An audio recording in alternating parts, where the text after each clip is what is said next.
The House will come to order.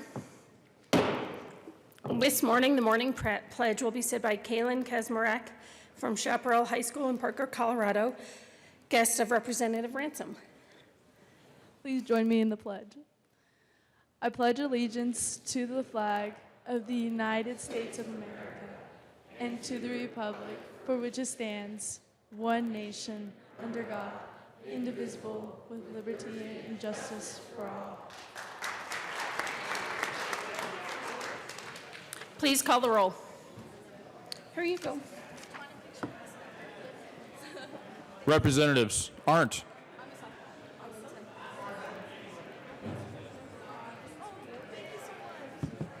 Arndt,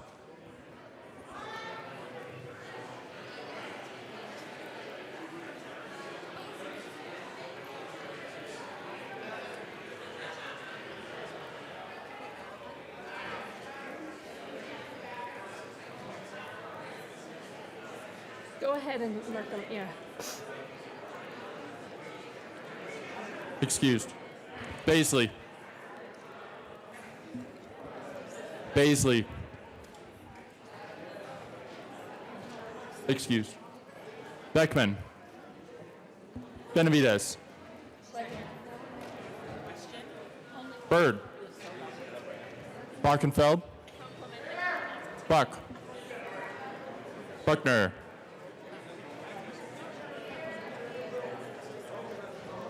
Wintail. Caravale.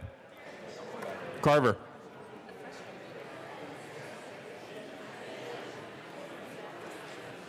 Representative Baisley is present. Carver.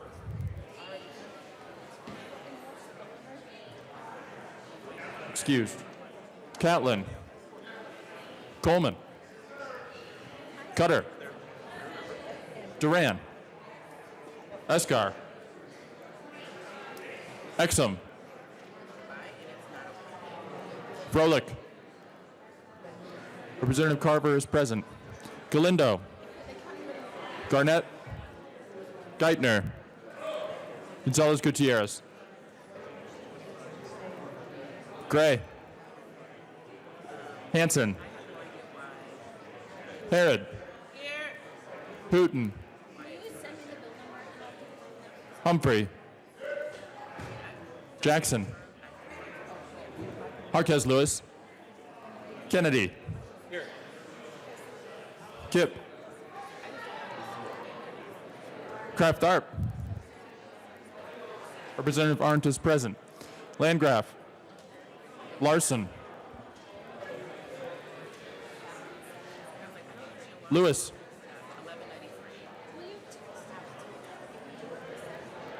Lewis.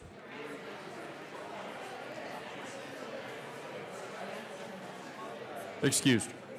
Liston. Lontine. McCluskey. McKean.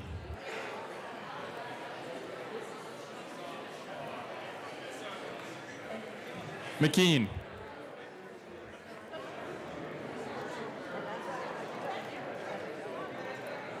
Excused. McLaughlin. Melton. Michelson Janae. Mollica. Mollica. Excused. Neville. Pelton.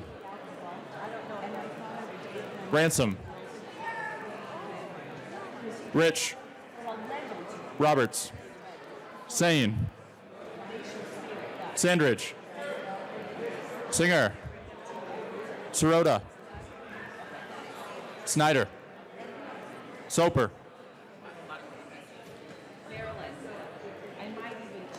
Soper. Sullivan. Tipper. Tatone, excused. Valdez A. Valdez D. Representative McKean is present. Van Winkle. Weissman. Will. Williams. Wilson.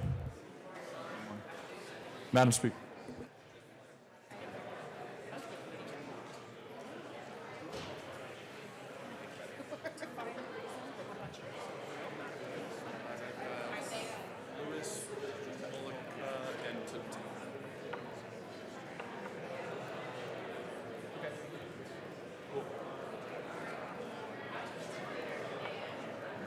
With 62 present and 3 excused, we have a quorum. Representative McCluskey. Thank you, Madam Speaker. Whether you're a Virginia fan or a Texas Tech fan, say a solid aye today. Madam Speaker, I move that the Journal of Monday, April 8th be approved as corrected by the Chief Clerk. You have heard the motion. All those in favor say aye. Aye. All those opposed?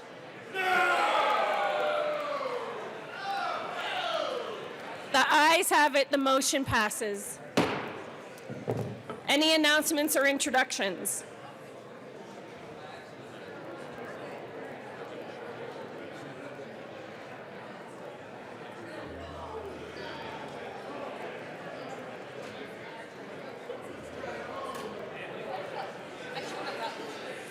Representative Kipp.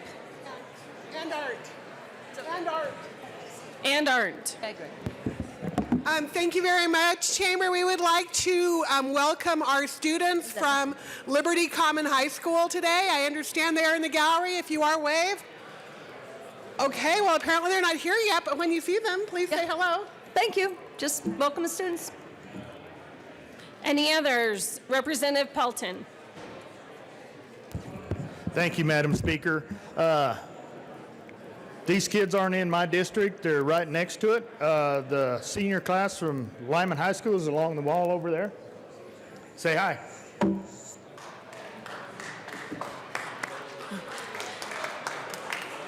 Representative Hooton. And Representative Buck. Members, can we get your attention? Because this is a very, very special moment. We're going to find the secrets to the fountain of youth today. Go ahead, Representative Wooten. Thank you. Thank you, Madam Speaker and Representative Buck. Last week, I think we all noticed that Representative Sane was not present in the chamber. And when I inquired about her absence, I was told that her grandmother of 105 passed away last week.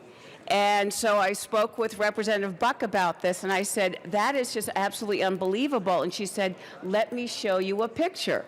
So she sent me a picture of Representative Sane with her grandmother when her grandmother was 103. And so I was speaking to some members about this, and they said, well, that really explains Representative Sane's tenacity, doesn't it? These are tough. This is a really, yeah, well, I think tenacity is just the word for it. And I'm going to pass it right back to Representative Buck. But we thought it would be very appropriate, considering the longevity of Representative Sane's grandmother. And when I spoke with Representative Sane, she said she was just as clear as a bell, just months before she passed. And so we thought it would be appropriate if our caucuses got together and presented Representative Sane with a bouquet of flowers.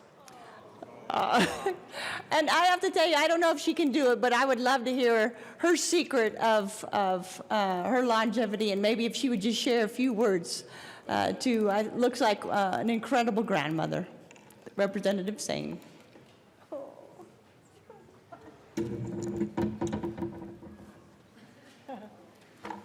I'll try. Bacon.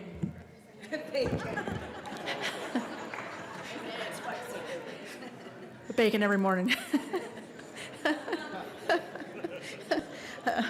But she was truly a Proverbs 31 woman, so she lived right. She grew a lot of her own food. She was a pioneer before most women were. My grandfather, because her first name was Willa, called her Bill. And so they had Ed and Bill's hardware store for a very long time until the big boxes of the time, Sears and Kmart, came along, and it made it a little too expensive to operate. But they did a lot of amazing things together, and they helped settle parts of the North, their family, and they were also immigrants that they did a lot of amazing things, so it'd be too hard to say all the wonderful, amazing things that my grandmother and grandfather did, but she did live right, and I think that's one of the reasons she lived to nearly 105. And she watched Fox News every day and was very happy that Trump had won. So thank you for this, and thank you for the wonderful flowers. And she was tenacious, and so hopefully that runs in the family as well. Thank you.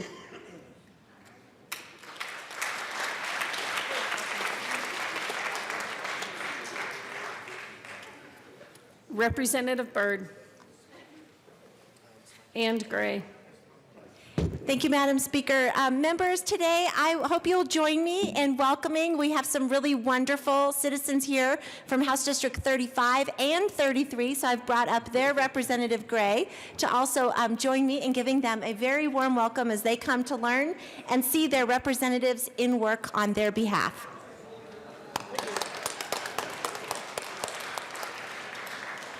Representative Catlin. Thank you, Madam Speaker. It's an honor to serve with you. You as well. Thank you. Members, everybody comes down here and is very serious and so worried about the future. So today I'm coming down and inviting you to a party. The Raucous Caucus, also known as the Rural Caucus, will be hosting an event at the Grizzly Rose tomorrow night, right after work. So if you don't know how to country dance, come by the Grizzly Rose and we'll show you how. If you don't know how to party out in the country, come down to the Grizzly Rose and we'll show you how. This should be a great event. It gives us an opportunity to socialize with one another, although I can see most of you are out there socializing right now. But this is an opportunity to do something new and different.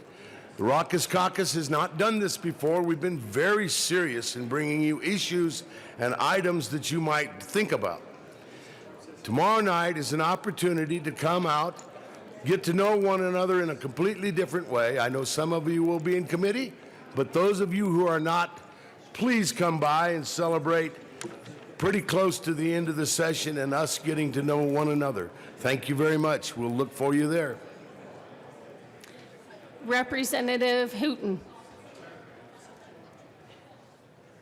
Thank you, Madam Chair. And members, I want to tell you a funny little story. When I moved into my new office, we have a large vault, a 2-story vault in there, and it hadn't been cleaned in decades.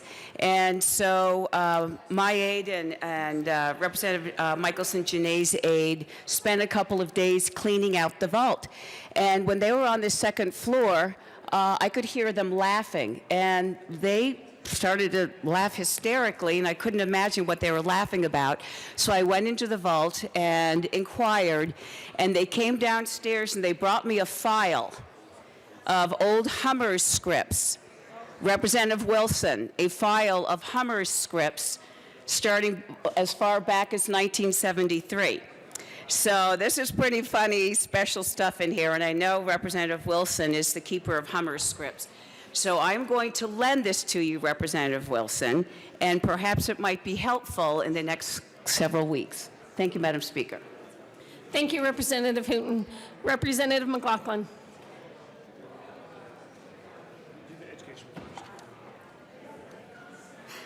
Okay, first of all, Representative Catlin is not the only one who has exciting news. We have Education Committee today, and I tell you what, it rivals Raucous Caucus. We are listening to Senate Bill 137, House Bill 1236, and House Bill 1262. Yeah. So we look forward to seeing you there, and we are in the old library today. Thank you. Representative Kennedy. Hansen. Representative Hansen. Thank you so much, Madam Speaker. I even shaved the beard. Oh, no, I never had one. Just me, Representative Hansen. Members, if I could have your kind attention just for 30 quick seconds. We had a wonderful debate about CSG funding this last week when we looked at the legislative funding bill. I want to let all the members in the chamber who have been here for less than 4 years, which I'm pretty sure is 2/3 of us, you are eligible to apply for the Western Leadership Academy. This is one of the things that we get as a benefit of membership. I was very fortunate to be part of the class of 2017, along with Representative McLaughlin, Representative Lewis, who it looks like is excused today, but the three of us were there representing Colorado in the Western Leadership Legislative Academy. Would love to have lots of great applicants from Colorado. They are due on April the 23rd. I've got more information here if you're interested. It's a really terrific program, really one of the top leadership training programs in the country. They bring in amazing speakers from all over the country to talk about legislative work and how we can be more effective in our jobs here representing our constituents. And I highly recommend that you apply for the Western Legislative Academy. Thank you, Madam Speaker. I'm continuing on. I absolutely agree with Representative Hansen on this. It was a great leadership in a bipartisan method, and it was a really great program, and I would strongly suggest all of you sign up to do this. It's strongly recommended. So thank you. Representative Singer and Landgraf.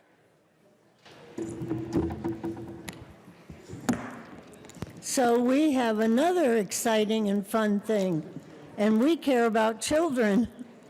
All right, quick show of hands. How many people here like free lunch? How many people are coming to the Children's Caucus on Thursday for free lunch and a great conversation with Dr. Wells about childhood trauma and free lunch? Assuming it's not a snow day. All right. Oh, I forgot to raise my hand. There is a free lunch. Members, please join us for what will be our last of the year. It'll be back next year, but our last. All right, members, we'll see you Thursday. We'll see you for lunch, and we'll have a great conversation about what we can do to address childhood trauma, save the state money, and improve the lives of Colorado kids. We'll see you there Thursday up in... down in the House Committee basement. Somewhere. We'll know more.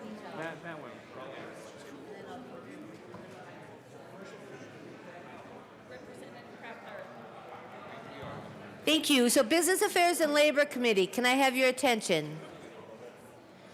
So I want to make sure that you know we are meeting this morning upon adjournment.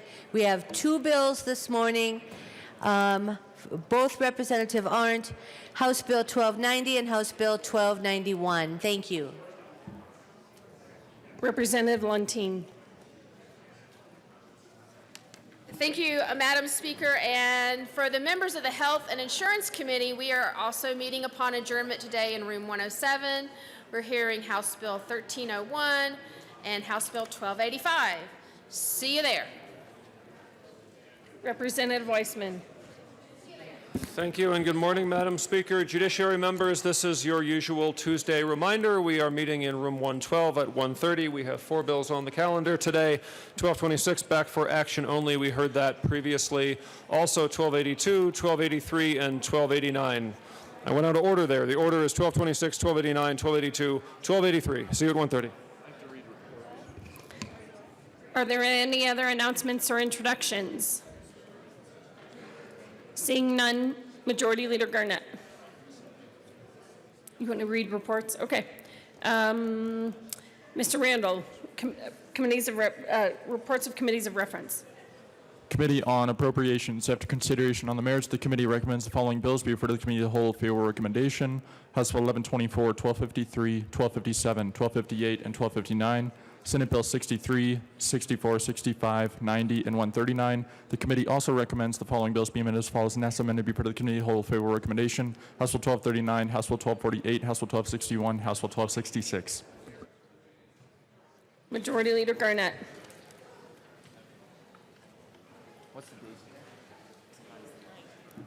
Thank you, Madam Speaker.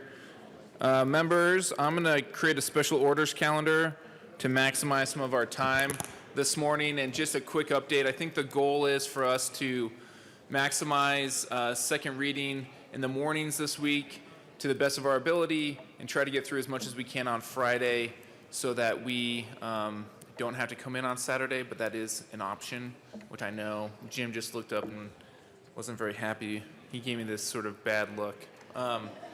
So with that, I move to create a special orders calendar on April 9th at 9:20 a.m. House Bill 1267, House Bill 1227, Senate Bill 168, House Bill 1268, House Bill 1248, House Bill 1253, House Bill 1259, Senate Bill 63, Senate Bill 65, Senate Bill 90, and House Bill 1266. And those are the second reading bills plus a few bills that came out of approps this morning. Seeing no objection, those bills will be made a special orders calendar at 9:21 a.m. according to the Majority Leader. Who is in the chair? Serena. Representative Gonzalez Gutierrez.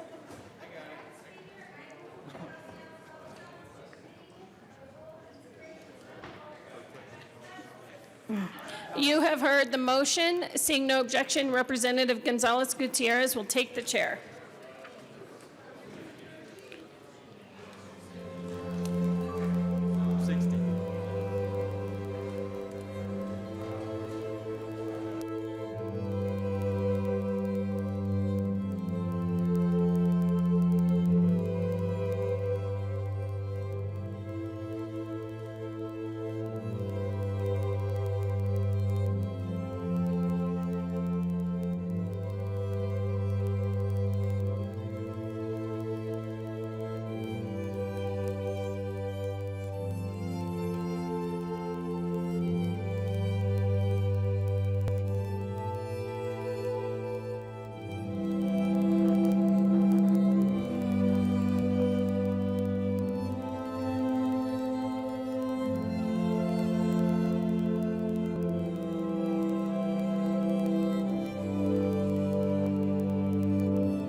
The committee will come to order. With your unanimous consent, the bills will be read by title unless there is a request for reading a bill at length. Committee amendments will not be read unless requested, as they are printed in your bill folders. Floor amendments will be shown on the screen and on your iPads and not read unless requested. Bills will be laid over upon motion of the majority leader. The court rule is relaxed.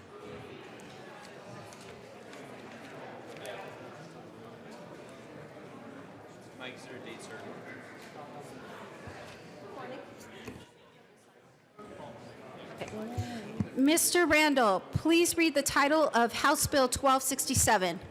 House Bill 1267 by Representative Singer and Froelich, also Senators Danielson and Rodriguez, concerning criminal offenses for failure to pay wages. In connection therewith, implementing recommendations from the Colorado Human Trafficking Council.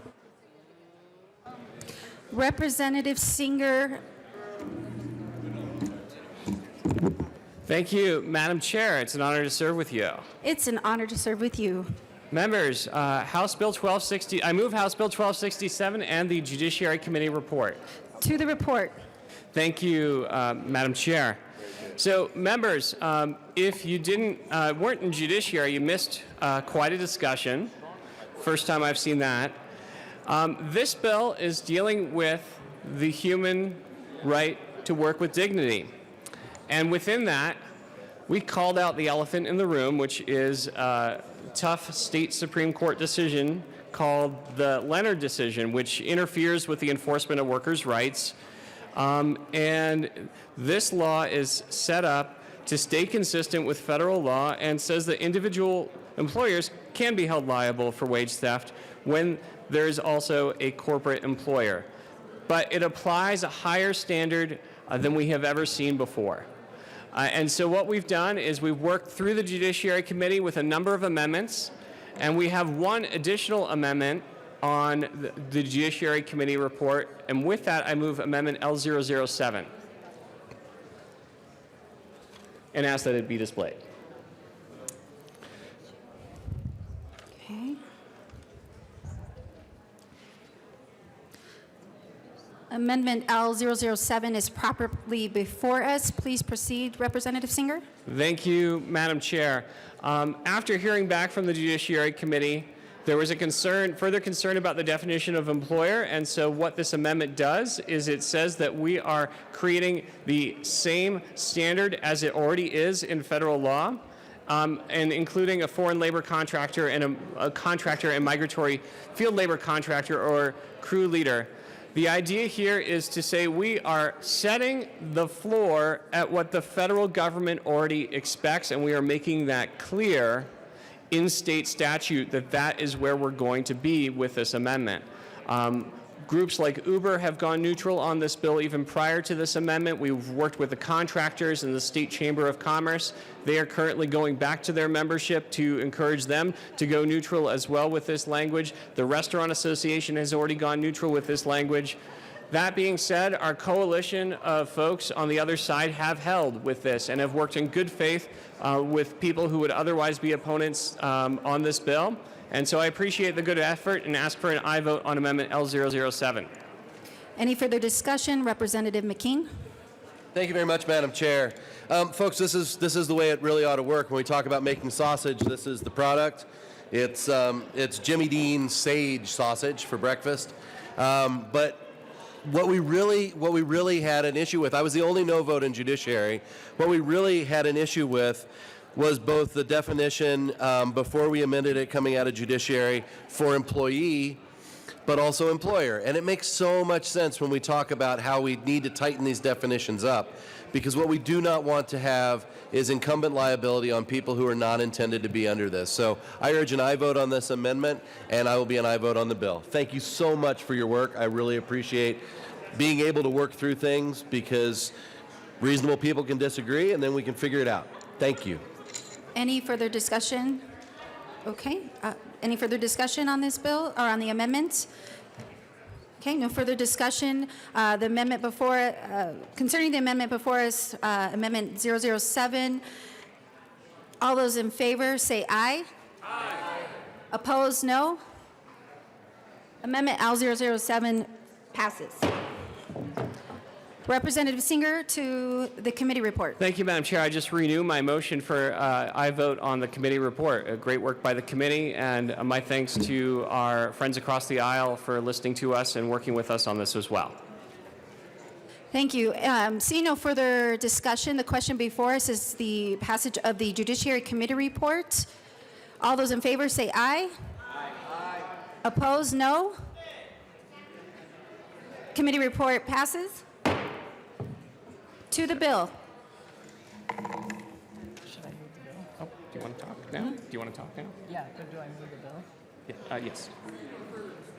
Members, Representative I move House Bill Froelich. 1267 as amended. Oh, Representative Froelich. thank you, Madam Chair. It is a pleasure to serve with you. And with you. I move House Bill 1267 as amended and ask for an aye vote. Are there any further discussions regarding Representative Froelich? Members, we heard powerful testimony on this bill, not only from workers who were denied wages, but also from contractors who take pride in their work and are underbid by unscrupulous employers. We heard from the Human Trafficking Council and district attorneys who have been frustrated by the status quo that treats wage theft, the purposeful withholding of wages, very differently from theft, when it is in fact a corrosive act in society, and we ask for an aye vote to bring restitution. Representative Singer. Thank you, Madam Chair. Members in committee and truly across the state, we heard workers and even employers talking about this issue. Right now, we know that wage theft equals $750 million a year in lost wages. These aren't just immigrants. These aren't just day laborers. These are everyday workers across the board who are losing their hard-earned wages. And if I have a paycheck and I receive that from my employer and somebody else snatches it out of my hands, that's theft. You can go to jail. Right now, if my employer hires me, asks me to do a job, and I do that job, and they don't pay me and never had any intention of paying me, right now, that is an unclassified misdemeanor. It's not worth our district attorney's time. The majority of human trafficking is in labor trafficking. The Human Trafficking Council came to the table and they said, this is the solution that will assist us to be able to ensure that we go after the worst actors. And for regular, everyday workers who are trying to do their best to make car payments, to pay their rent, to put a roof over their heads, this bill actually helps them in a way that government ever, never could. So with that, I'll ask for an aye vote. And thank you guys for listening and working with us to get this bill to a place where we can all work together. Any further discussion? Representative Carver?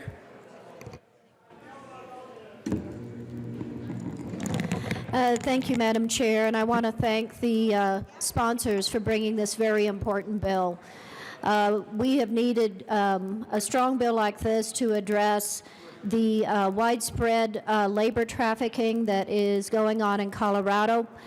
We heard some pretty amazing testimony on the abuses that at one level appear pretty systemic. Abuses going on in wage theft by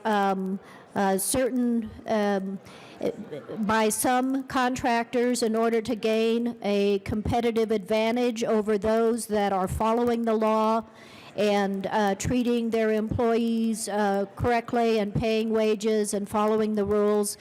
And so I believe this bill is absolutely essential to begin to address this criminal behavior. I ask for a yes vote. Any further discussion on House Bill 1267? Seeing none, the question before us is the passage of House Bill 1267 as amended. All those in favor say aye. Aye. All those opposed, no. House Bill 1267 passes as amended. Mr. Randall, please read the title of House Bill 1227. House Bill 1227, Representative Benavides, concerning the requirement that the Department of Personnel create a prevailing wage working group to determine the appropriate manner in which implementing a prevailing wage requirement for state contracts. Representative Benavides. Thank you, Madam Chair.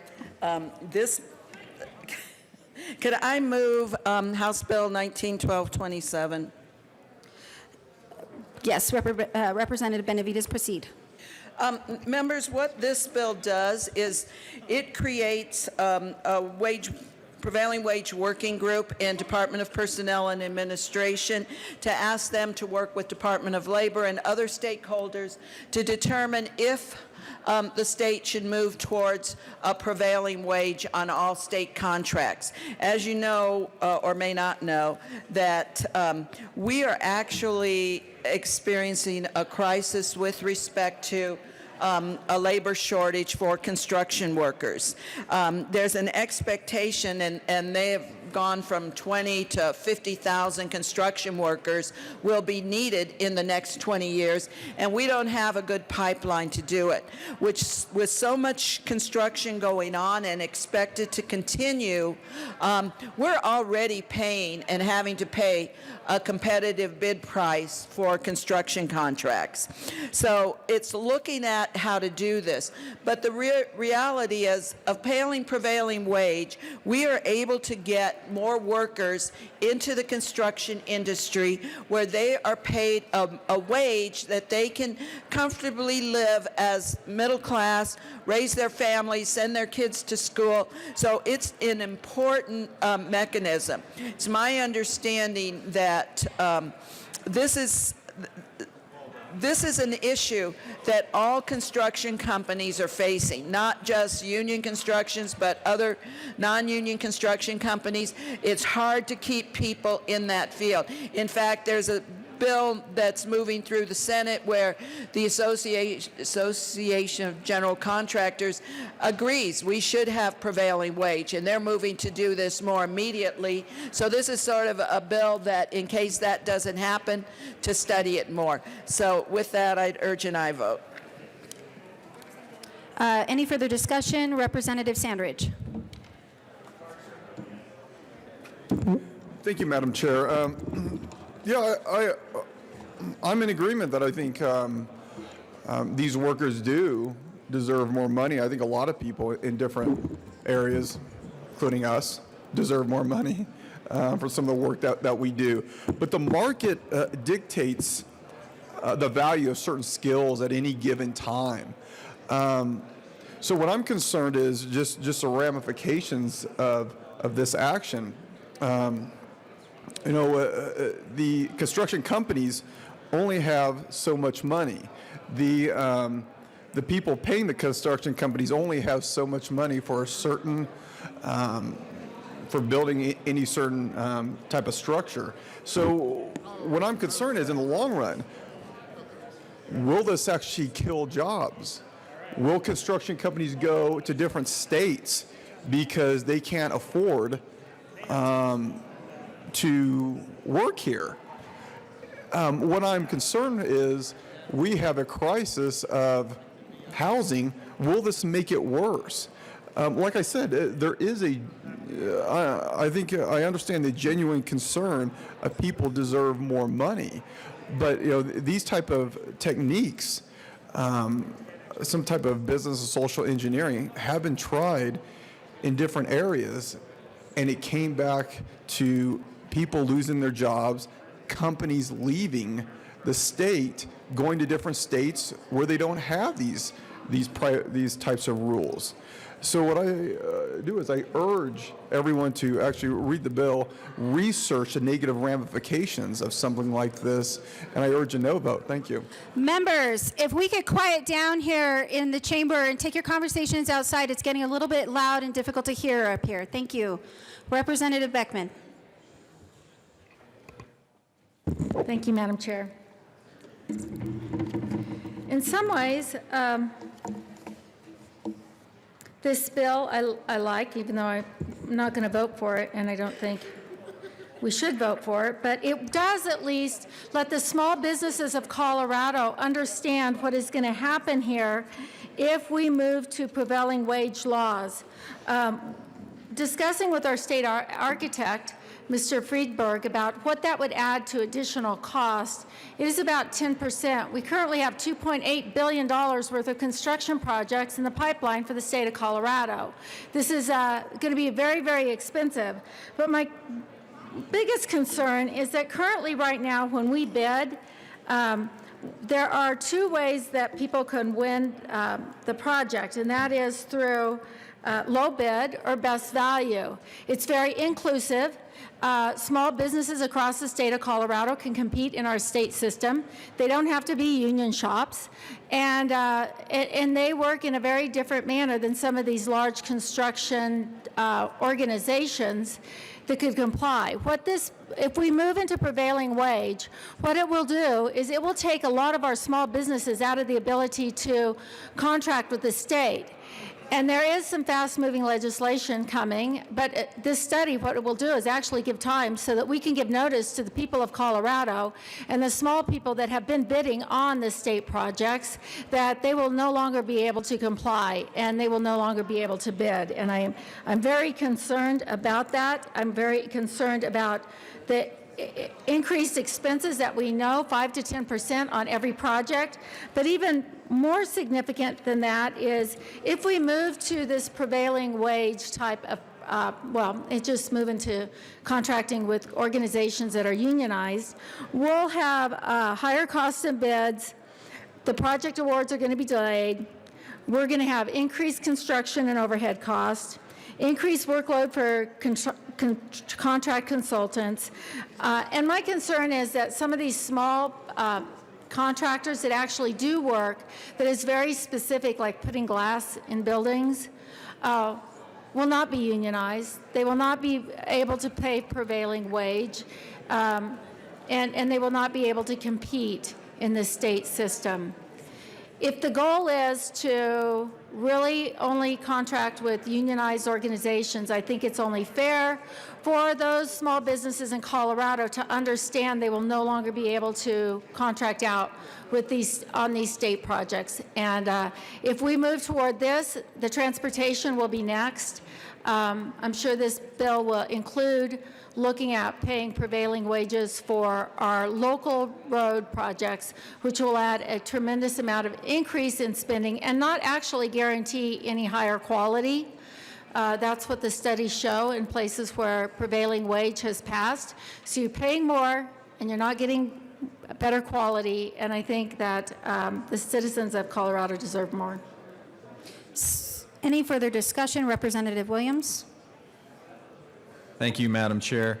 Members, we heard this bill in the Business Committee and certainly understand why the proponents and the bill sponsor want to move this forward, but I don't think it's necessarily needed. What this does is it essentially brings stakeholders together to come up with an idea, a recommendation for a bill next year. I don't think we need to pass a law that mandates bringing together stakeholders and people to come together. I mean, we do that every day without bills. All of you are able to bring people together and come up with an idea, and then we can have that drafted and then introduced. So that's number one. Number two, prevailing wages. The whole concept is problematic. Wages should be determined by the market. We shouldn't really have government dictating, what those wages should be, i.e. wage controls, or wage fixing, if you will. That's something that's totally inappropriate, and I don't think that's what we should be engaging in. It's ultimately going to hurt the taxpayers. It's going to increase the cost of these projects, and it's not good business, so to speak. And the other issue that I have with this bill is Section 2. It's on page 4. It's the safety clause. The safety clause says this: the General Assembly hereby finds, determines, and declares that this act is necessary for the immediate preservation of the public peace, health, and safety. Members, to quote my esteemed colleague, Representative Steve Humphrey, when I think of the safety clause, I think of Zika and zombies. Not convening a working group that can come up with recommendations. That just doesn't make any sense. And so for those reasons and the reasons that were touched upon by Representative Sandridge and Representative Beckman, I would urge that we vote no on this bill. Thank you. Is there any further discussion? Representative Melton. Thank you, Madam Chair. And I'm trying to understand the argument against this, because on one hand, I'm hearing the sky is going to fall, and on the other hand, I'm hearing that this isn't necessary and that it's really a nothing burger. So I don't understand what exactly is the objection to a very measured approach, I think, in terms of really dealing with prevailing wages. This doesn't set into law any prevailing wage. This says that we're going to work on it. We're going to bring the stakeholders together, figure out if this is the right path for Colorado, and if it is, what's the method of getting there? So again, on one hand, I'm hearing that this is going to kill small businesses to even have this discussion. And on the other hand, I'm hearing that, well, the stakeholders, we can always just have meetings with stakeholders. Well, members, how many times do we bring bills down here with meetings with stakeholders, and yet still there's some objection? So instead, I think what's really brilliant about this bill is it is actually extending the process, and it's making that process extremely transparent and inclusive. We're trying to make sure that people can actually afford to drive on the roads that they help build. We're trying to make sure that people can actually afford to live in the homes that they help construct by asking that, or by setting up something and really studying and determining if a wage is really attracting the right type of worker, the right type of quality worker, and being able to make a living. We've talked about this many times on this floor, how important it is, not just for the individual to be able to provide for their family, but the impact that that has on our economy. I believe that this is a great bill and will have great outcomes for Colorado's economy and for Colorado families, who again are just trying to make it, especially in this rising cost city and state. So members, I don't understand the objection, and I just have to say, you can't have it both ways. You can't say that the sky is going to fall if this passes, and you can't say it's a nothing burger. I ask for an aye vote. Assistant Minority Leader Van Winkle. Thank you, Madam Chair. And members, I think a lot of points have been made about the substance of the bill, and they're very good, so I don't want to repeat that. However, I do still have an issue with the safety clause, the section 2 of the bill, and so I ask for L001 to be, or I move L001 and ask that Mr. Gregorio please display it. So this is a very simple amendment, members. All it does is get rid of the Can we make sure that the bill, let me get a copy of the bill, the amendment. So the amendment is before us. You move the amendment. Okay. So L001 is before us. Please proceed. Thank you, Madam Chair. And all this amendment is, it's a very simple amendment. It strikes the safety clause of the bill and replaces it with a petition clause. Members, we far overuse the safety clause. The safety clause should be used very rarely, and it should be used, as it says in the safety clause itself, for the immediate preservation of public peace, health, and safety. All three of those things, immediate preservation of public peace, health, and safety. All this bill does is convene a working group at some point between essentially when we leave session and Christmas. That doesn't secure the public peace, health, and safety. And so I ask for a yes vote on this simple amendment. Is there any further discussion? Representative Williams? Thank you, Madam Chair. I'm glad Representative Van Winkle ran this amendment. Again, he said it best. This is a working group, members. This is not, we're not in any danger if this doesn't take effect, right when the governor signs it, or if it takes effect a couple months later. This is, the safety clause is used and abused in this place, and we need to start reining that in. And if this bill is going to pass, okay, so be it. But let's pass it with a petition clause, because this really isn't necessary to get done immediately, because it's just a working group that's being convened here. We're having stakeholders come together and come up with an idea for potential legislation for next session. So this is really not an emergency, and I would ask for a yes vote on this amendment. Representative Melton, then Beckman. Thank you, Madam Chair. And members, I asked for a no vote. I don't know if the author of the amendment looked, but really this conflicts with the dates of when the report is supposed to come out.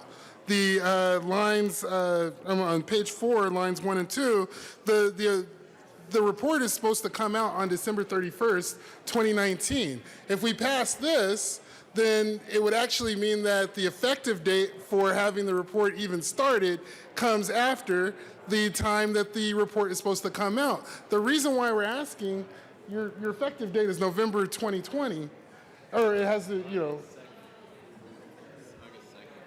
wait, where am I at? Oh, okay, August 2nd. Okay, never mind. Representative Melton, did you have anything else you'd like to say? Okay, I was looking at the November 2020. Okay.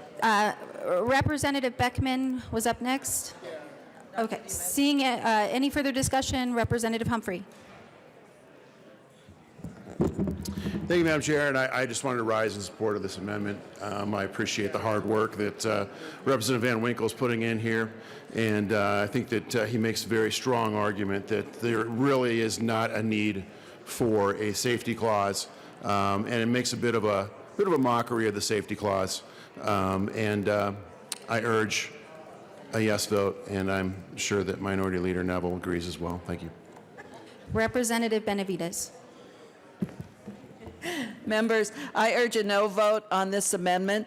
We are asking that this working group start meeting as quick as they can to come up with a mechanism to do this and report back to us by the end of the year.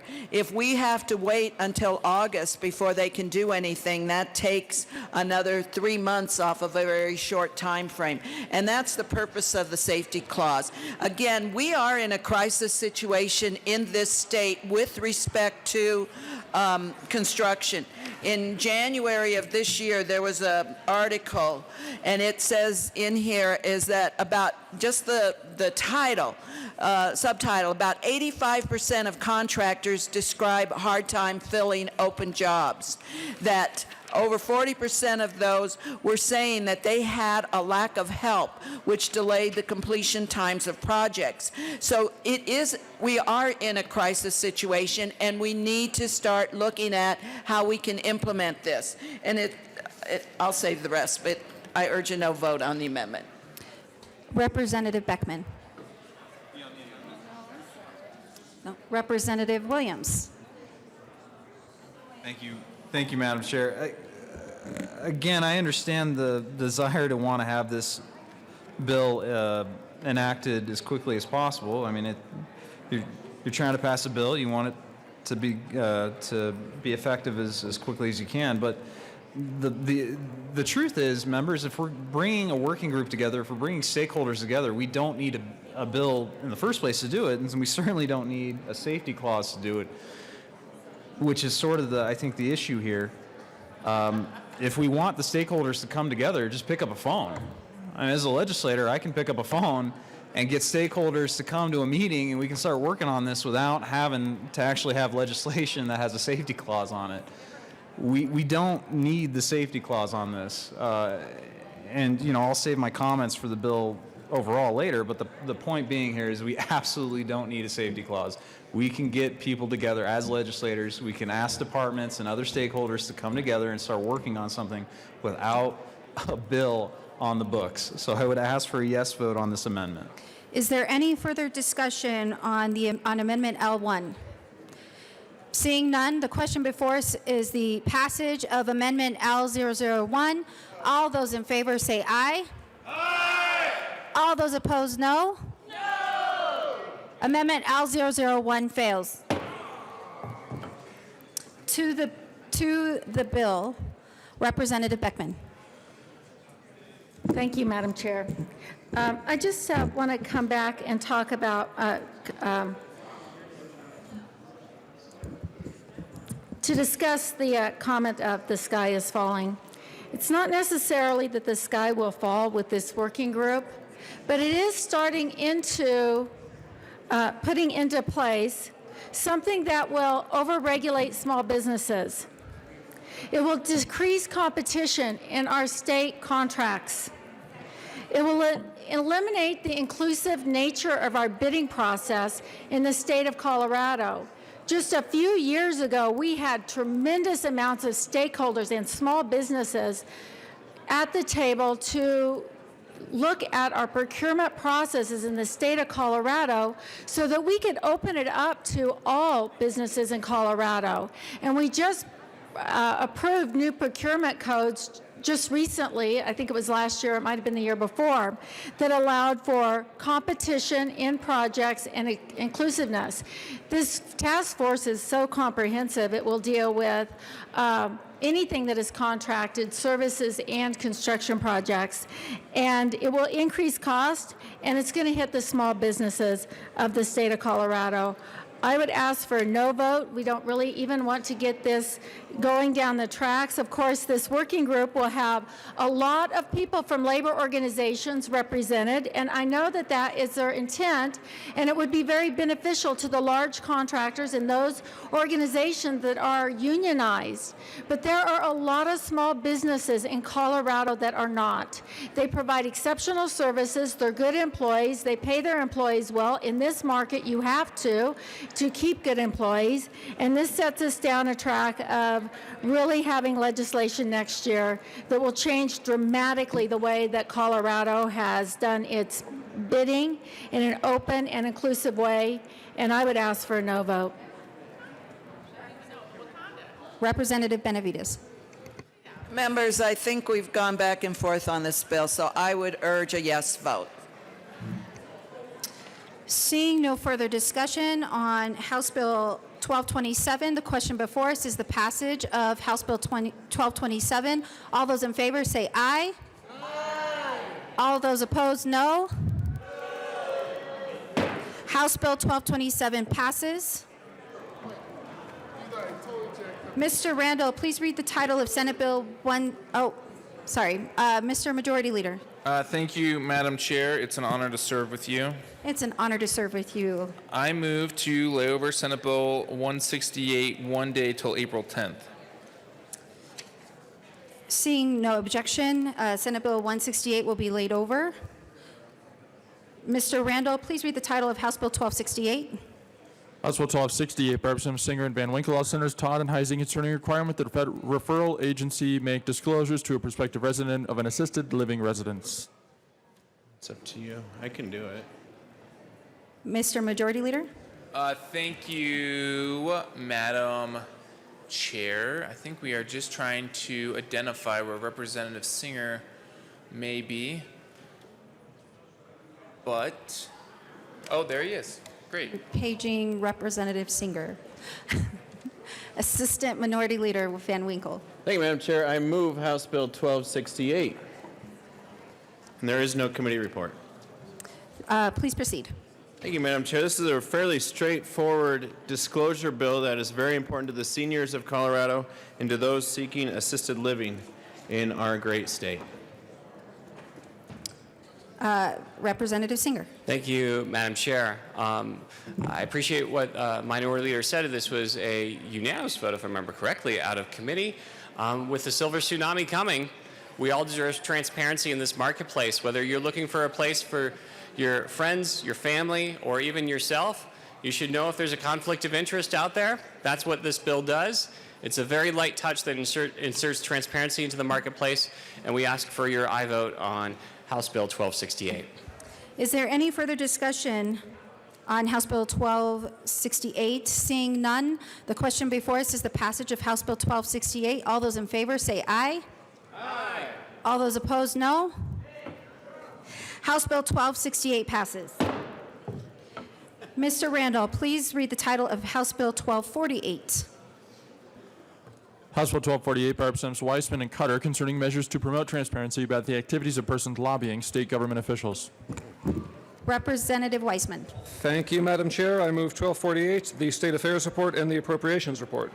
To the Appropriations Report. The Appropriations Report is a $38,000 cash fund appropriation, no general fund impact, for some system changes to make the bill happen. I ask for your support. Any further discussion on the Appropriations Report? Seeing none, the question before us is the passage of the Appropriations Report. All those in favor, please say aye. Aye. All those opposed, no. Appropriations Report passes. To the committee report, Representative Weissman. Thank you, members. The State Affairs Committee report does three things. First, it slightly makes the time period for compliance a bit more generous from 48 hours to 72 hours. That comes about from talking with some members of the regulated profession. Second, we clarify a little bit of language at the bottom of page 4 in the introduced bill to make clear that what we're getting at is lobbying behavior rather than merely the taking of a position that might have been somewhat internal to an organization that employs the lobbyist. And finally, and I think this is significant, we are directing the Secretary of State to convene a stakeholder process beginning July 1st in the interim as a forum between interested members of the public and transparency organizations and maybe the news media and members of the regulated profession to talk about some of the bigger picture issues with the somewhat dated system that we have by which lobbyists report into and members of the public obtain information. The hope is that this will tee up some better changes to come, and I ask for your support for the State Affairs Committee report. Any further discussion? Representative Cutter, we're on the committee report. Any further discussion on the committee report? Seeing none, the question before us is the passage of the committee report. All those in favor, please say aye. Aye. All those opposed, no. Committee report passes. To the bill. Representative Cutter. Thank you, Madam Chair. So the Denver Post recently reported that Colorado special interest groups, businesses, and government agencies spent more than $33 million to lobby state lawmakers in 2018. That means more money was spent to influence policy than was spent on electing the lawmakers who write it, averaging out to about $250,000 spent on each lawmaker. The danger is that this gives lobbyists access and influence that the general public doesn't always have. If money equals speech, then it's critical we know the source of that influence. So we have to work hard to restore public trust, and this bill is one small step, so we ask for your aye vote. Representative Weissman. Thank you, Madam Chair. Members, briefly, the bill is about three things. It's about more frequent reporting in session when things are fluid, particularly this time of the year, as we all know. And it clarifies a few key terms in terms of who a client is and specifies that attorney-client confidential activity is just that, and lobbying that must be reported is just that. I think these are some common sense improvements to our lobbying transparency law that polling has shown 3/4 of the public are in favor of, and I ask for your support. Is there any further discussion on House Bill 1248? Seeing none, the question before us is the passage of House Bill 1248. All those in favor say aye. Aye. Aye. All those opposed, no. House Bill 1248 passes. Mr. Randall, please read House Bill 1253. House Bill 1253 by Representatives Landgraf and Buckner concerning a prohibition on discrimination against a living organ donor in certain insurance policies. Assistant Majority Leader. Thank you, Madam Chair. I move to lay over House Bill 1253, one bill. Seeing no objection, House Bill 1253 will be laid over one bill. Mr. Randall, please read the title of House Bill 1259. House Bill 1259 by Representatives Roberts and Pelton, all Senator Donovan, concerning support for Species Conservation Trust Fund projects in connection with making transfers to an appropriation to the Species Conservation Trust Fund for purposes recommended by the Department of Natural Resources. Representative Roberts. Thank you, Madam Chair. I move House Bill 1259 and the Appropriations Committee report. Is there No report No in the appropriations. Appropriations Committee. Yay. Yeah. Good news for you. Please proceed with the bill. Representative Roberts. Thank you, Madam Chair. Members, I'm proud to bring forward House Bill 1259 with Representative Pelton here. This is an annual bill that's needed by the Department of Natural Resources to transfer already existing funds into the Species Conservation Trust Fund. And what that fund does is fund projects all across the state to protect our endangered species, to protect their native habitats, and protect our state's water. This is a good bill for all four corners of the state. You could probably find a project in each and every one of our districts. And I would ask for an aye vote. Representative Pelton. Thank you, Madam Chair. And I'll just echo what Representative Roberts says. This is a very important bill to all four corners. My district has some real benefit from it. And again, it's just a transfer. It's not a new appropriation, so I'd ask for a yes vote. Is there any further discussion regarding House Bill 1259? Seeing none, the question before us is the passage of House Bill 1259. All those in favor say aye. Aye. All those opposed, no. House Bill 1259 passes. Mr. Majority Leader. Thank you, Madam Chair. Thanks for sort of the frantic moving around of the special orders calendar. I move to lay over House Bill 1253 until after Senate Bill 90. Seeing no objection, House Bill 1253 will be laid over to after Senate Bill 90.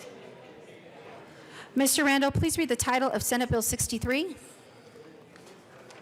Senate Bill 63 by Senators Priola and Story, also Representatives Buentello and Valdez A, concerning a strategic action plan to address infant and family child care home shortages in Colorado.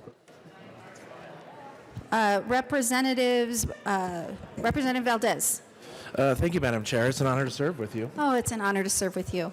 So, Senate Bill 63 is a great bill. Do we have to move the committee report? Oh, yeah. I move the committee report. I don't see that there's a committee report. Do you want to move the bill? I move the bill. You move Senate Bill. Senate Bill 63. Thank you, sir. Proceed. Thank you very much. That is a proper motion.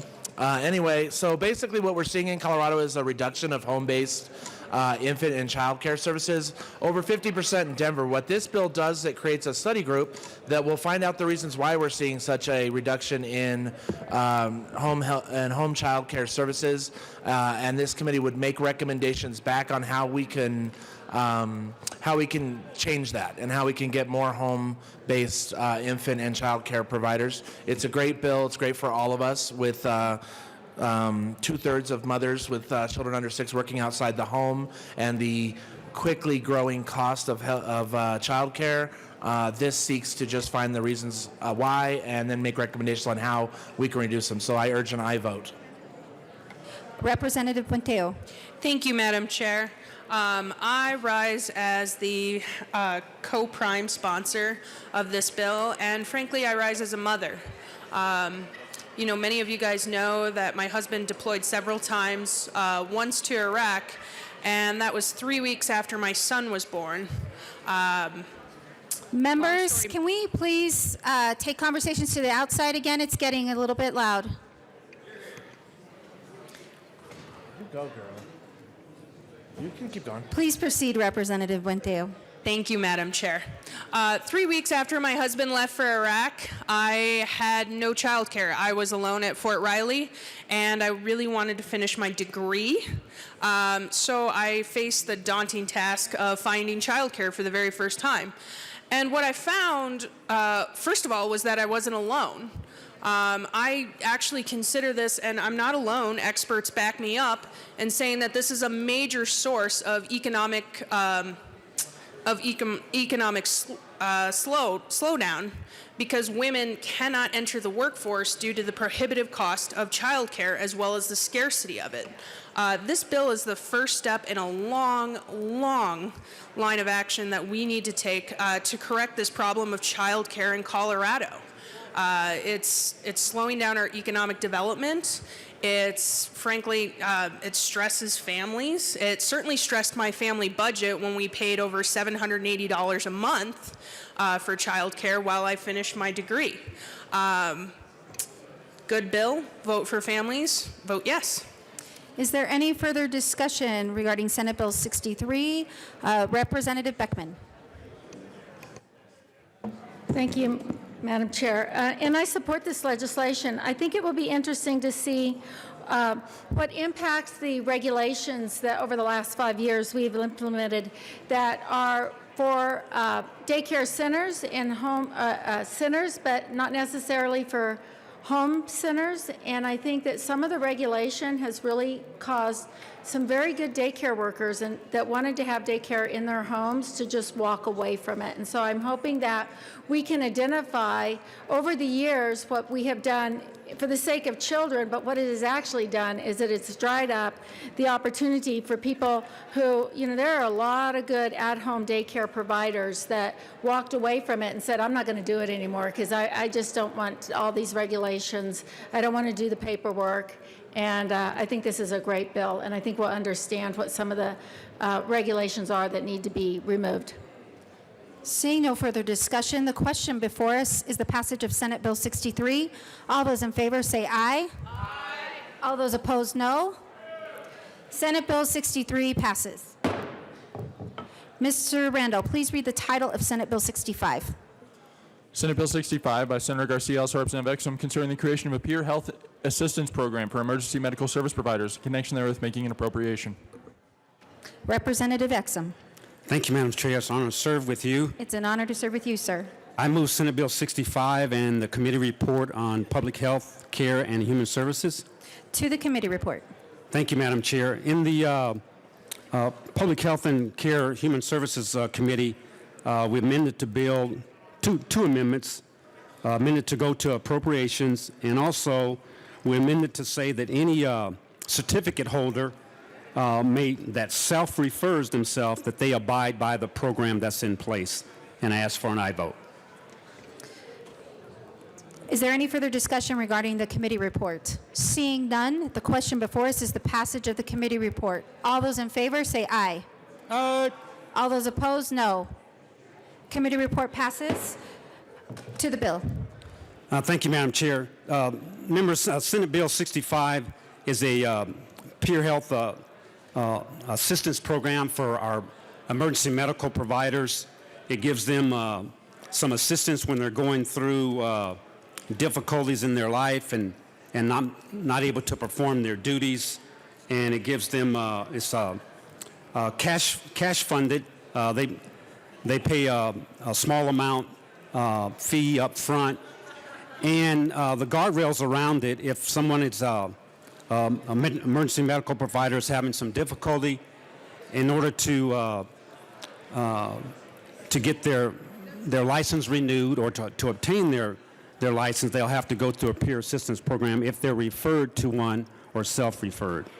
And ask for an aye vote. Representative Liston. Thank you, Madam Chairman. Members, I serve on the Public Health and Human Services Committee, or Human Services and Public Health, whatever we call it.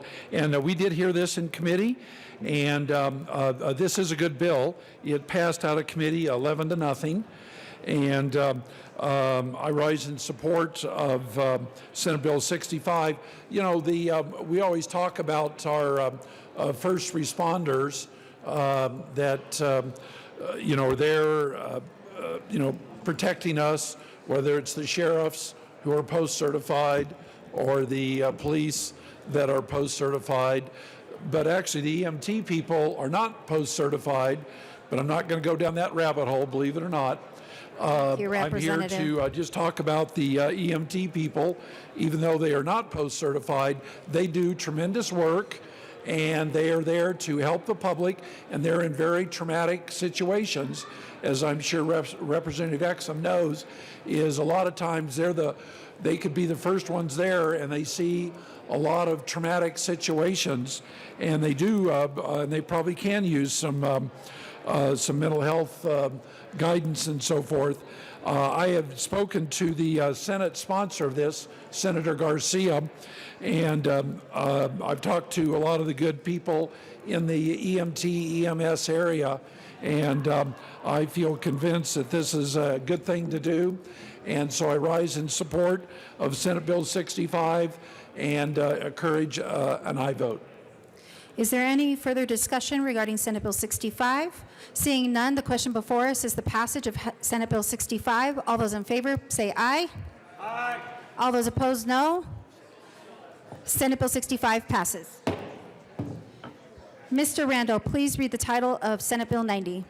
Senate Bill 90 by Senator Scottus, Representative Gray, concerning the operation of peer-to-peer motor vehicle sharing businesses. Representative Gray. Thank you, Madam Chair. I move Senate Bill 90 and the Transportation and Local Government Committee reports. To the committee report. In committee, we did a number of amendments, members, to get this bill in as good a shape as possible. I'll tell you a little bit more about the bill here in a minute. One of the things we did is we made these services, peer-to-peer car sharing services, subject to the jurisdiction of airports, including DIA, working with the folks from DIA on that. I do have a cleanup to the language we put in regarding use of these services at the airport, so I would move L032 and ask to be displayed.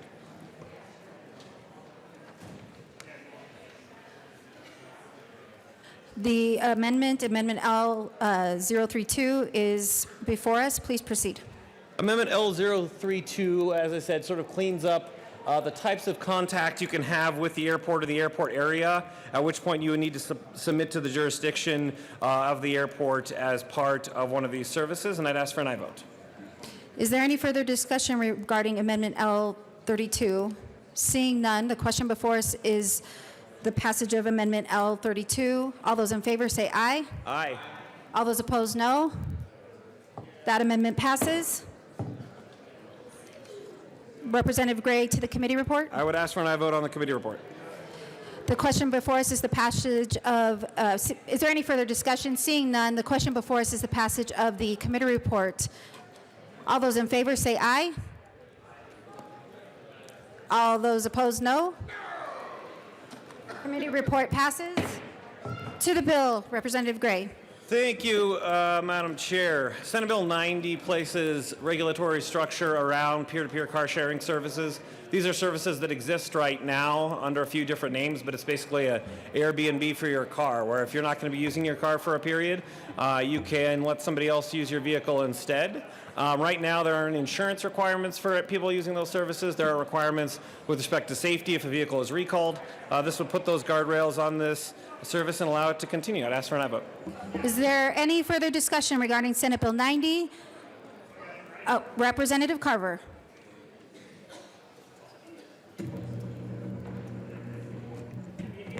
Thank you, Madam Chair. I voted against this bill in committee, as did all the Republicans on the committee, and here's why.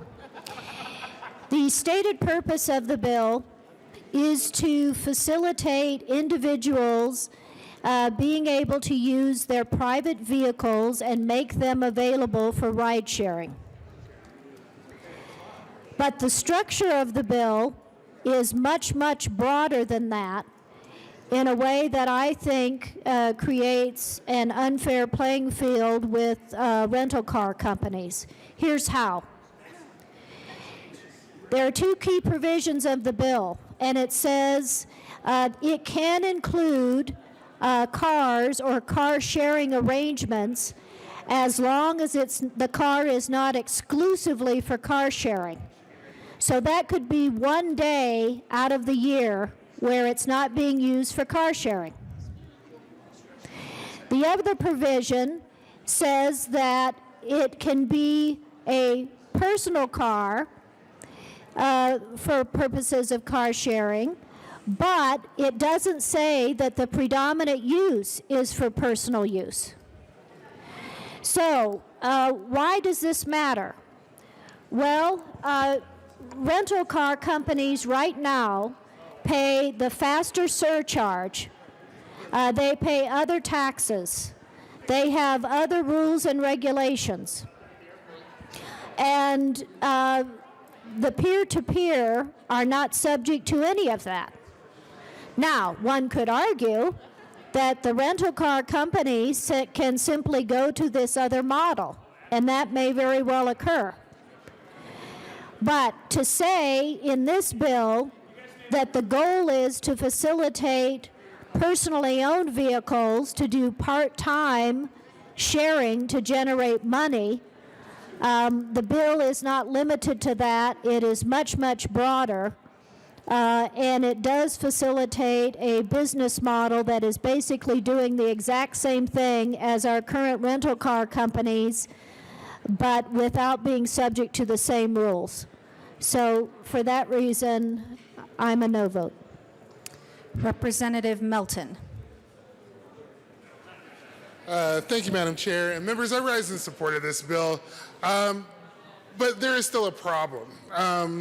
Well, what I'll say first is I rise in support because these companies are already operating here in the state of Colorado. And right now, without the guidelines that are specified in Senate Bill 90, we really are just the Wild West, and we're not having any kind of rules around this. Now, I will say, though, I am concerned about some of the taxation pieces and had hoped that the stakeholders would have been able to come to some agreement. However, I don't think that that's enough to stop the progress of this bill at this point. I do believe that further legislation may be needed, or maybe possibly, a fix can be made within rulemaking. But right now, by allowing someone to pay their sales tax up front, we actually would be doing a double tax if they paid the sales tax on top of that. I was hoping that maybe a deal could have been worked out where if someone were getting the sales tax collected, they could then have that refunded back to towards their original sales tax. But unfortunately, that wasn't what was decided on. I hope that conversation will continue either during this session or into the next session. But members, voting no on this bill isn't going to keep these operators from working and operating here in the state of Colorado. So let's at least not sacrifice the perfect for the good, and I ask for an aye vote on this. Representative Carver. Thank you, Madam Chair. And just a quick follow-up, a point I didn't mention earlier. You know, these businesses are operating right now, okay? So this bill is not needed for the car-sharing businesses to start up, operate, provide this service. So what is this bill doing? This bill is going to provide protection from liability for this particular business arrangement. That is one aspect of the bill, but not subject to the other requirements that the rental car companies do. So again, fine with this is a great opportunity, creativity, innovative in using assets. It is a legal operation now. That's fine. That's great. But I just think some of the provisions need to be tighter. So for that reason, ask for a no vote. Representative Catlin. Thank you, Madam Chair. It's an honor to serve with you. It's an honor to serve with you, sir. Thank you. It probably surprises you that I'm down here on rental cars and on apps, because that's not where I live. But this bill does some things. I like the idea of new businesses, of new people getting in the business, and those kind of things. But in this situation, people that don't have the investment in the facilities and all those kind of things, paying the same fees, are asking us to protect them from liability. I don't think you can't be one without being the other. If you're a rental company, you're a rental company. If you're not, you're not. I think there's more work needs to be done on this bill. I would ask for a no vote today and on thirds. Thank you. Is there any further discussion? Representative Soper. Well, thank you, Madam Chair. I just have a question for the bill's sponsor. I wanted to ask about traction. I know in an earlier version of the bill there was an element of traction.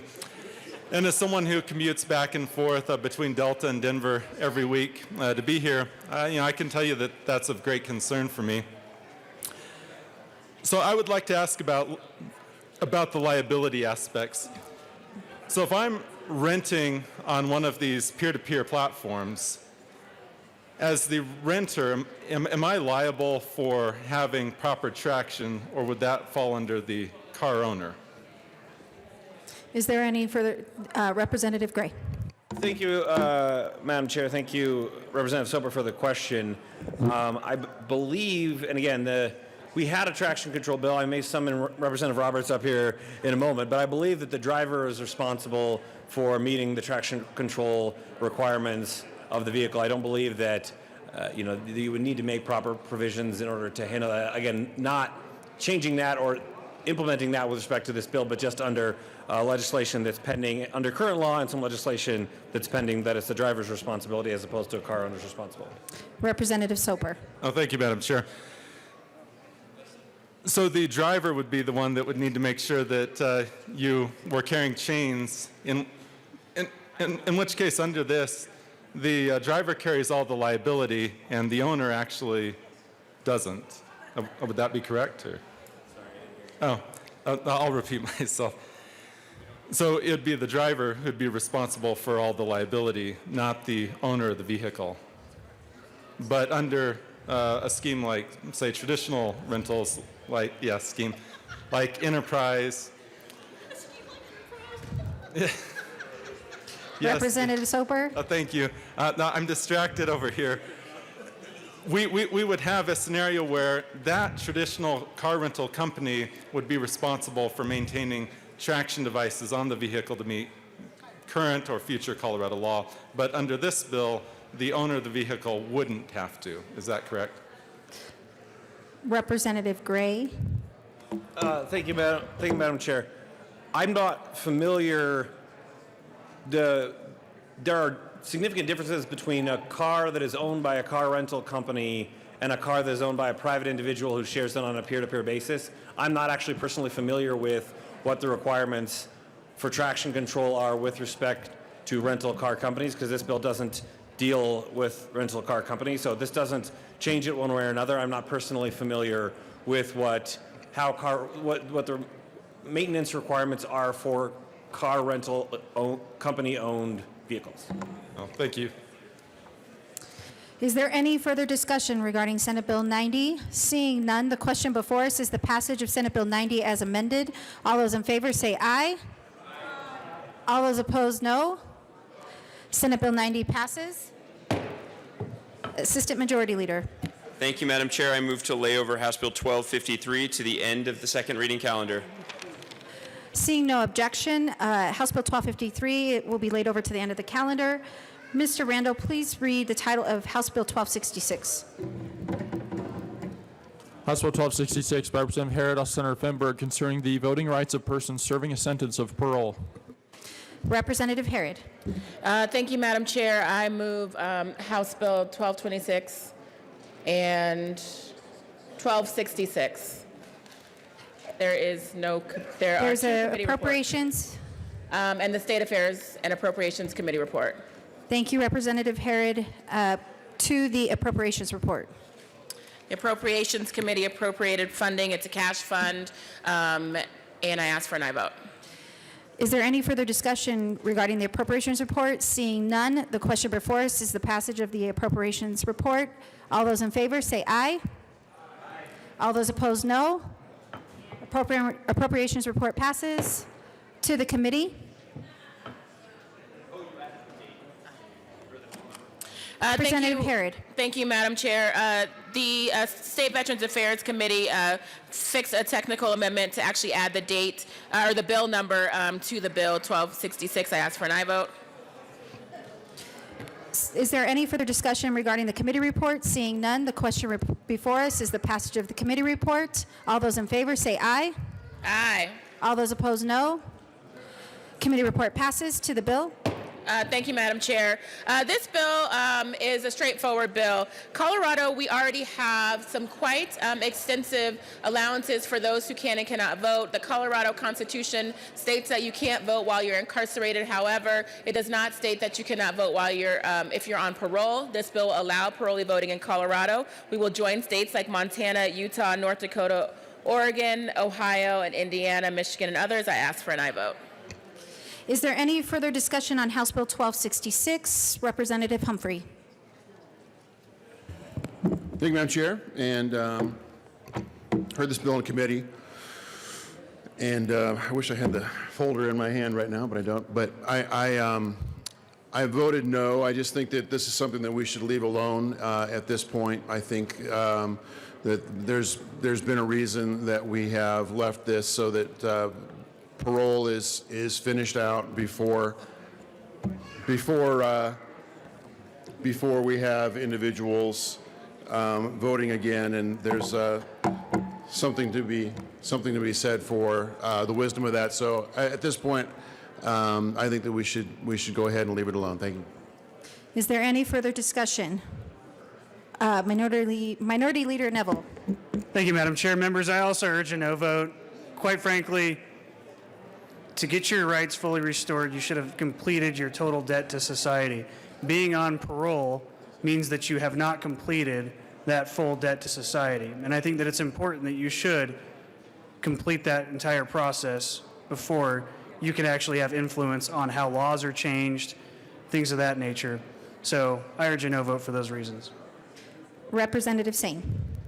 Thank you, members. I urge a yes vote. I think this is a great bill. Representative McKean. Thank you, Madam Chair. You know, last year we passed a bill, myself along with Senator Lundberg, that allowed automatic registration, voter registration for people who were completing parole. And so this legislature made a statement last year that it was important that we honor that ability for people to pay their debt and then be fully restored to that status of citizen.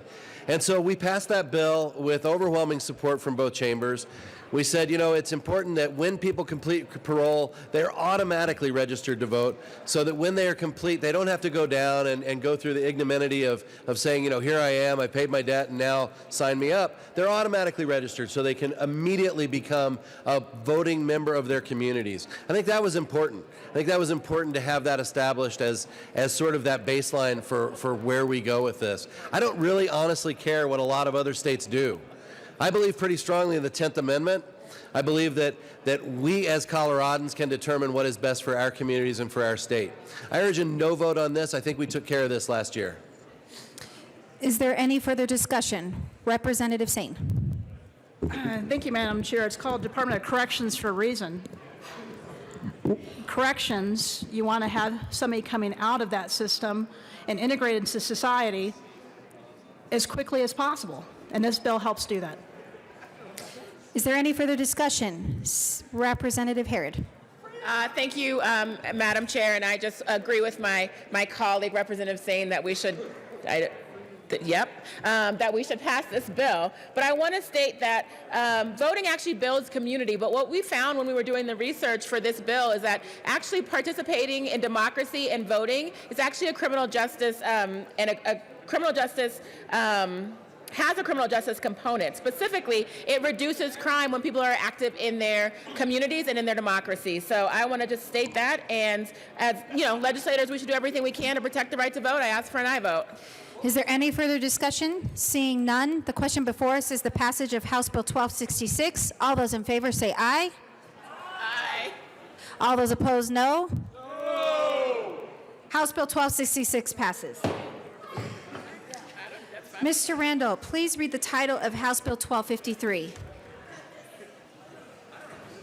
House Bill 1253 by Representatives Landgraf and Buckner concerning a prohibition on discrimination against a living organ donor and certain insurance policies. Representative Landgraf. Thank you, Madam Chair. I move House Bill 1253 and the Appropriations Committee report. I'm not sure there is one. I see just a health and insurance report. And so I move the health and insurance report. Thank you. To the committee report. Representative Buckner. Thank you, Madam Chair. The Living Organ Donation, the Living Organ Donor Insurance Act is a bill that I was so proud to present with Representative Landgraf. People who are willing to donate their kidney should not be discriminated against, and they should not be denied coverage, or they should not have to put up with increased premiums for living organ donors based solely on their status as a living donor. By removing these barriers, more people can give and receive life-saving organ transplants. Additionally, by January 2020, the State Department shall develop materials to educate the public, but now, because of this partnership that we have with the university and the House Committee report, we are going to have the university provide the materials, which will be more accurate, and we will have no fiscal note for this bill. So with that being said, I am asking for an aye vote for 1253. Representative Buckner, we're on the committee report. Oh, I'm sorry, on the committee report. Is there any further discussion on the committee report? Seeing none, the question before us is the passage of the committee report. All those in favor say aye. Aye. All those opposed, no. Committee report passes. Why not? To the bill, Representative Landgraf. Thank you, Madam Chair. I believe Representative Speaker Pro Tem Buckner described the bill quite well. It looks like there's people waiting to speak. Basically, if you are kind enough and generous enough to donate an organ, a kidney, liver, part of your liver, you should not be penalized for doing that. So this just ensures that your insurance, you can't be denied insurance, and that it will not change the premiums. It went through committee unanimously. It went through appropriations. I'm not sure why, because there's no fiscal note, but it was unanimous through appropriations also. And we would ask for a unanimous vote here. I apologize, Madam Speaker Pro Tem. For not calling you Madam Speaker. Apology accepted. Is there any further discussion? Representative Liston. Thank you, Madam Chairman. Yeah, I do have a question. So Representative Landgraf had mentioned that, is this solely about kidneys, or is it about other organs like your heart or your liver or your other transplantable organs? And can you donate them while you're still alive and versus when you're deceased? Yes, this Madam is Speaker about. Pro Tem? Oh, I'm sorry, Madam Chair. This is about living donors, and living donors can provide kidneys. There's lung tissue that can be provided. There's pancreas, liver. Many organs of the body can be given by a living donor. So that's what this bill is about: living donors. Representative Liston. Yeah, so if I wanted to donate my heart because people know me as being kind and generous and I have a big heart, could I do that and get a transplantable heart, an artificial heart? Could I do that? Representative Landgraf. Thank you, Madam Chair. First of all, Representative Liston, I'm pretty sure you already have. And second of all, if you actually donate your heart, you're really not going to have to worry about your insurance or your premiums. This is for living donors, living, and you. Is there any further discussion regarding House Bill 1253? Seeing none, the question before us is the passage of House Bill 1253. All those in favor say aye. Aye. All those opposed, no. House Bill 1253 passes. Mr. Majority Leader. Thank you, Madam Chair. Great job today. I move the committee rise and report. You have heard the motion. Seeing no objection, the committee will rise and report.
The House will come back to order.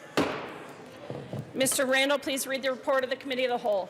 Madam Speaker, your Committee of the Whole begs leave to report as under its consideration following attached resolutions and the recommendations thereon. House Bill 1227, House Bill 1248, amended House Bill 1253, amended House Bill 1259, House Bill 1266, amended House Bill 1267, amended House Bill 1268, passing or reversed, place count of third and final passage. Senate Bill 63, Senate Bill 65 is amended, Senate Bill 90 is amended, passing or revised, place count of third and final passage. Senate Bill 168 is laid over until April 10th, 2019, retaining its place on the calendar. Representative Gonzalez Gutierrez.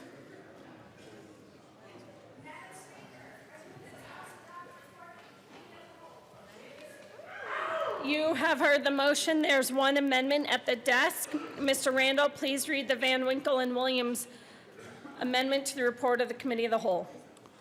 Representatives Van Winkle and Williams move to amend the report of the Committee of the Whole to reverse the action taken by the committee in not adopting the following Van Winkle amendment. 0001, House Bill 1227 shows that passed. House Bill 1227 as amended passed. Representative Van Winkle. Thank you, Madam Speaker. I move the Van Winkle and Williams amendment to the Committee of the Whole report. And members, what this amendment does, we had this debate on seconds on House Bill 1227. House Bill 1227 is a simple study that needs to be reported back to the legislature by December 31st of this year. And it has a safety clause on it. The safety clause shall only be used for the immediate preservation of public peace, health, and safety. All three of those things, the immediate preservation of public peace, health, and safety. We're far overusing this. It's getting to the point of absurdity when we're doing it for stakeholder meetings. Members, departments can meet on their own with or without a bill. And with the bill, even once it passes, even if it doesn't take effect, those departments will know that the bill has passed and start holding the meetings that they see fit. It's to the point of absurdity. Please vote yes on this. Let's have some sanity here. Representative Williams. Thank you, Madam Speaker. Ditto to what our Assistant Minority Leader just stated. I think there, for whatever reason, there may be this misconception that if we put a petition clause on this bill, that for some reason the department is going to wait a couple months before they start doing anything, even though the bill is passed, number one. Number two, again, we do this all the time as legislators. We literally pick up the phone or we meet with someone over coffee and we ask to convene a working group on legislation that we want to propose and have debated in this chamber. We don't need a safety clause on this. That has nothing to do with emergencies, has nothing to do with the immediate public safety of the state. This is literally asking, this bill, it literally asks for a working group to be convened with stakeholders. We can do that without a bill, number one, but number two, we absolutely don't need a safety clause. It is absurd, and I would ask that this chamber please respect the distinction between the petition and the safety clause in this regard. If we can't agree on this, members, with respect to this bill, then I'm not sure what we can agree on. So please vote for some sanity with this petition clause. Thank you.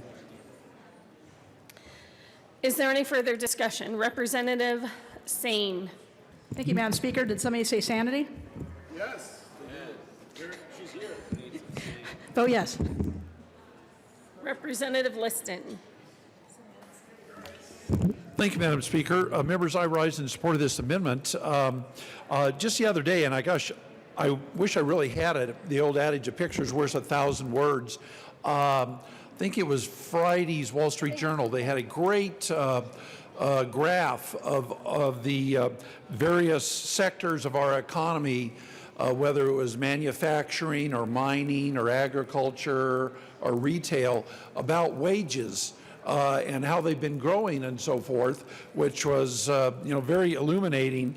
And so if indeed this is going to be a kind of a study and so forth, then good information like that from a reputable source and the Bureau of Labor Statistics and so forth that would really educate us on what needs to be done about prevailing wages.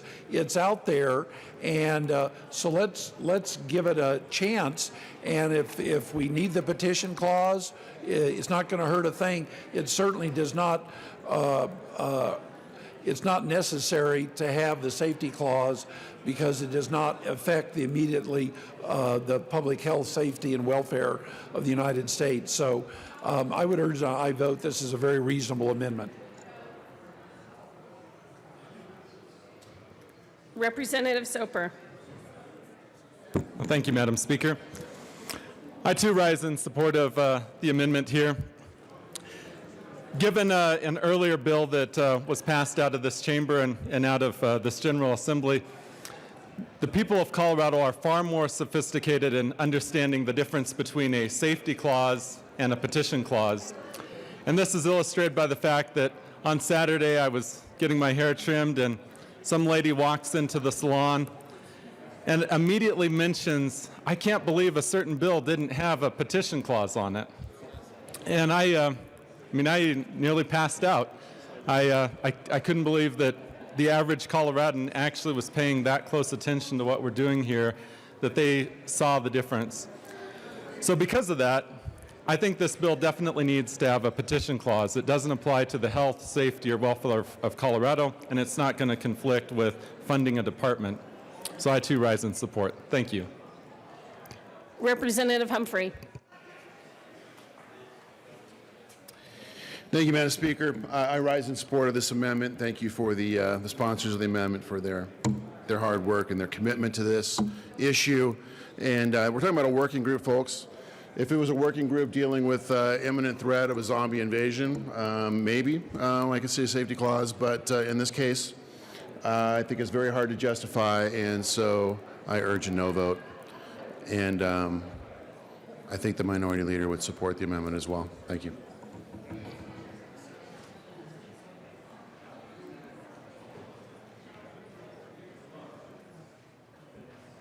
Representative Benavides. Thank you, Madam Speaker. Members, I urge a no vote. Thank you.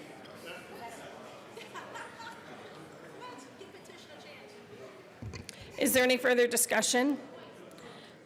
The question before us is the Van Winkle and Williams amendment to the report of the Committee of the Whole. Mr. Randall, please open the machine and members please vote.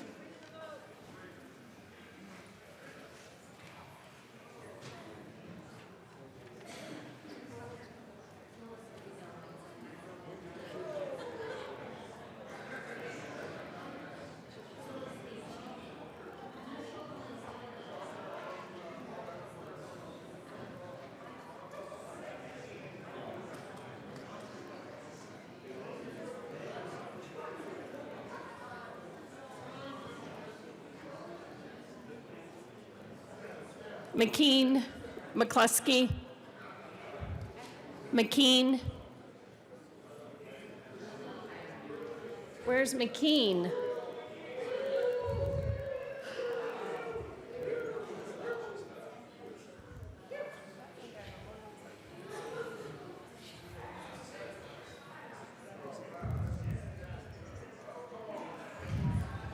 Please close the machine.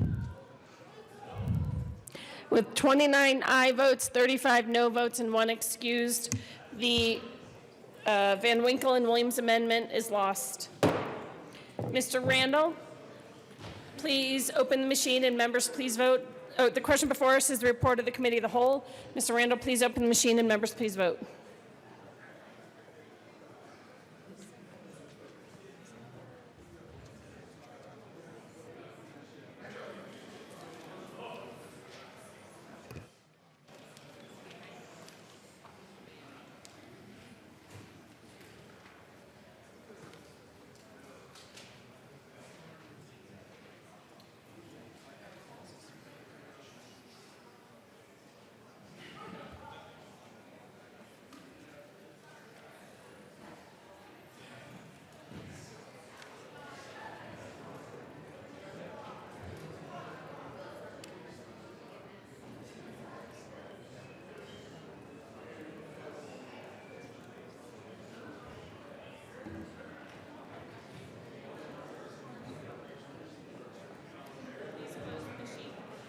Please close the machine.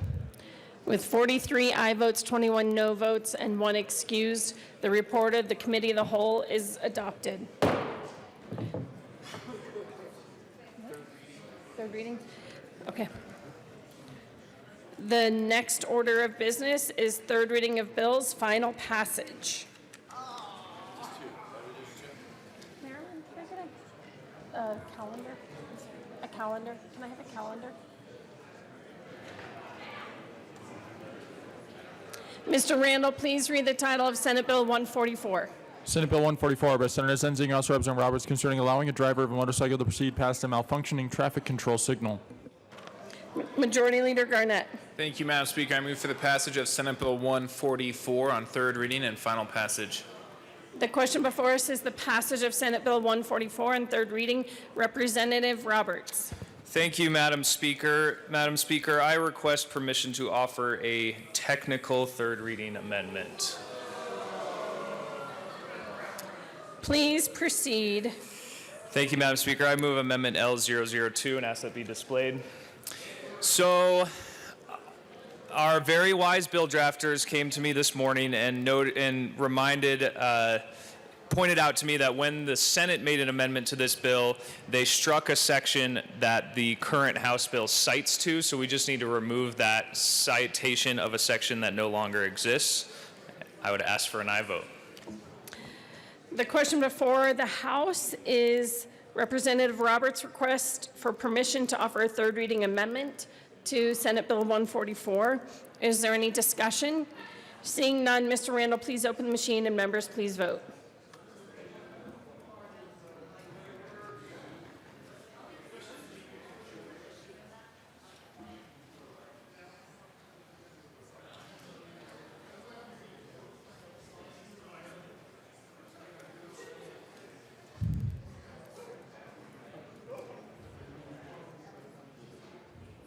Snyder, please close the machine.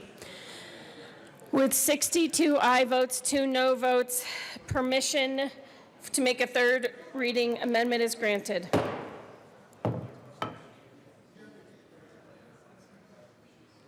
The question before us is the passage of Representative Roberts' amendment to Senate Bill 144 on third reading. Is there any? He moved it. Is there any discussion on the amendment? If not, Mr. Randall, please open the machine and members, please vote.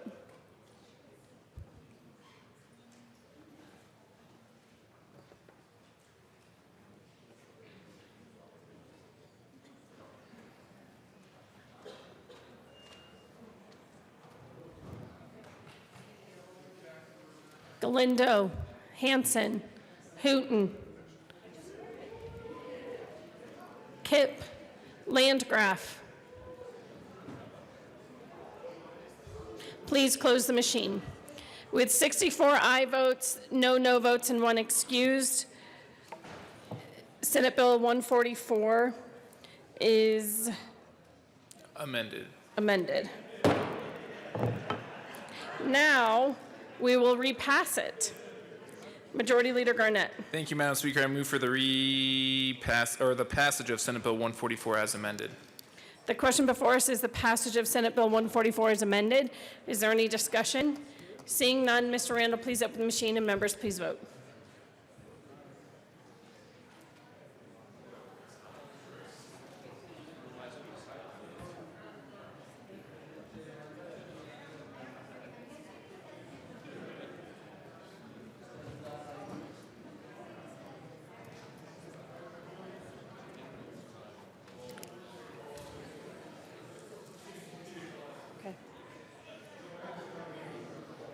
Please close the machine. With 63 aye votes, 1 no votes, and 1 excused, Senate Bill 144 is repassed as amended. Co-sponsors.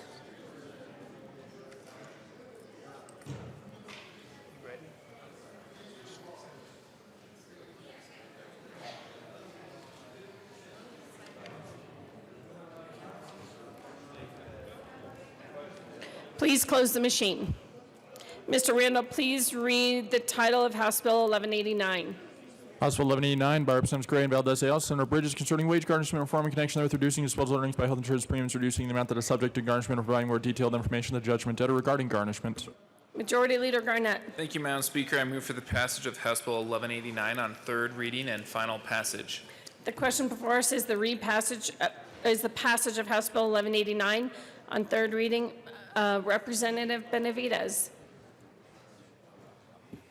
Thank you, members. I'd urge a no vote on this bill. There was an important amendment we were attempting to put on. We were still working with the stakeholders. We heard testimony in committee about this particular amendment where someone, and the person who provided the amendment had been shot and was in a wheelchair and had a continuing garnishment. And the way garnishments work is that they only last for 6 months, then they have to be reinitiated. He has had that judgment. It wasn't restitution. He had a civil case, and the garnishment was on the civil case. So it had nothing to do with restitution. It was a civil judgment. He was receiving $800 a month on a garnishment. When this bill passes, if it passes, what would happen is that individual would get roughly $160 less a month, which is a significant, as he described it, in his case. There's a lot of individuals that are in there, in that same situation. The amendment we were asking for was that for judgments entered or revived on or after January of 2018, that there be an exception for that, in order that those that have been relying on that could continue to do that. The proponents and opponents weren't able to work this out. We had asked for more time. I'm not sure it's going to even get through the Senate because I think this is huge. The rest of the bill is important, but this is a significant matter, so I'd urge a no vote. Representative Sandridge.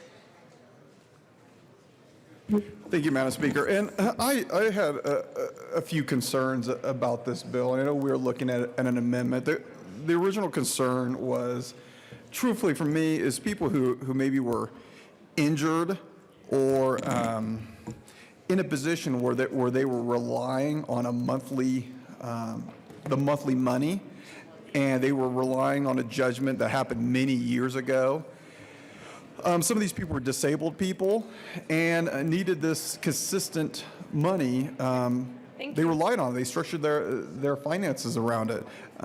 That's who the people I was concerned about, or I was considering an amendment to associated with judgments that were farther back. I did talk with the bill sponsors. I have talked with leadership, and they said they would work with the Senate. I have talked with some senators over in that chamber, and I'm confident that they'll work out something. I'm taking them for their word. So with that said, vote your conscience. Representative Gray. Thank you, Madam Speaker. I would ask for a yes vote on this bill. This bill has been in the process, you'll see it's number 1189, for several months now, and those months have generated stakeholding that is done the way that you wouldn't normally expect to be able to find consumer advocacy groups and associated debt collectors of the state to reach a deal, but that's what we did. The debt collectors are neutral on this bill. The Creditors Bar Association is the one who's asked for all of the things that Representative Benavides just discussed.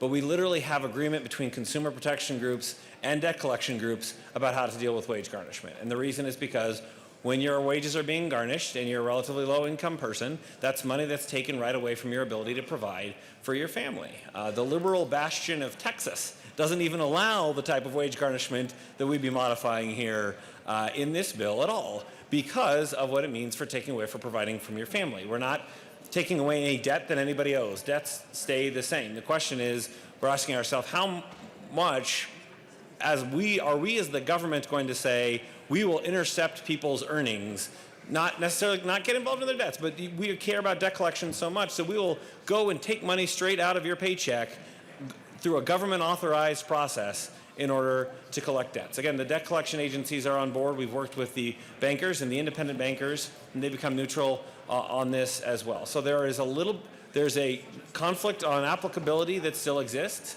I stakeholdered that particular provision significantly before it was passed in committee, then after it was passed out of committee, and then over the weekend as well, and yesterday morning and today as well. So we're willing to continue to have those conversations. We haven't reached agreement on that point, but again, I'll just say one more time. the debt collection agencies and the consumer groups are on the same page with respect to this and have reached an agreement. I'd ask for you to join that agreement and vote yes. Thank you. Is there any further discussion? Seeing none, the question before us is the passage of House Bill 1189 on third reading and final passage. Mr. Randall, please open the machine, and members, please vote.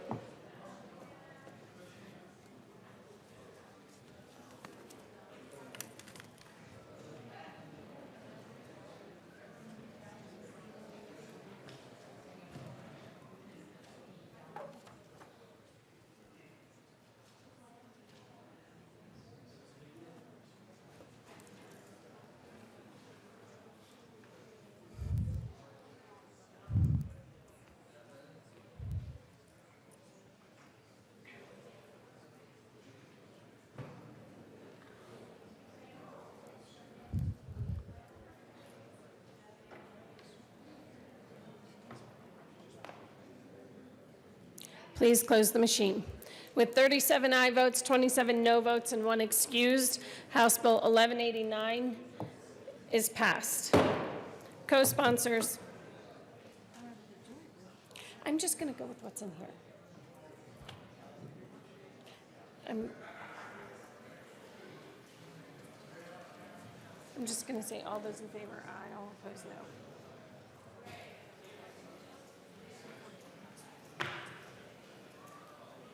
Please close the machine.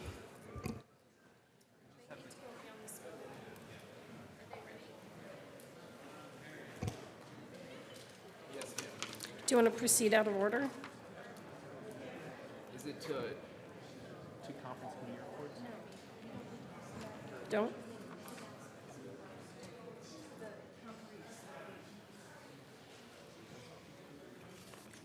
I was going to wait for him to move the bill, but. Okay. Let's see.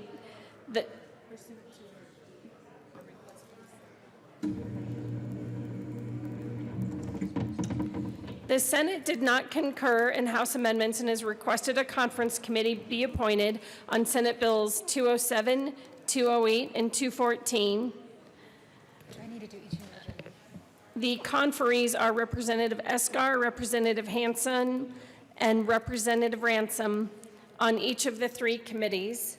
However, they are going to make a request. Representative Esgar.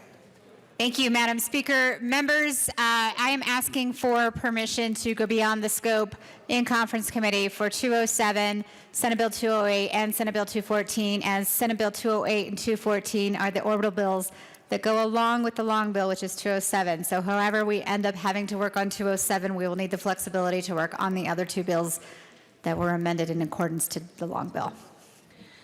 So the question before the House, we'll do each one in turn. Did you want to say something? Sure. Representative Ransom. Thank you, Madam Speaker. I just want to urge an aye vote on this request. The question before the House is the request for the Conference Committee on Senate Bill 207 to go beyond the scope of the differences between the House and the Senate. All those in favor say aye. Aye. All opposed say no. No. The motion is passed. We will now consider 208.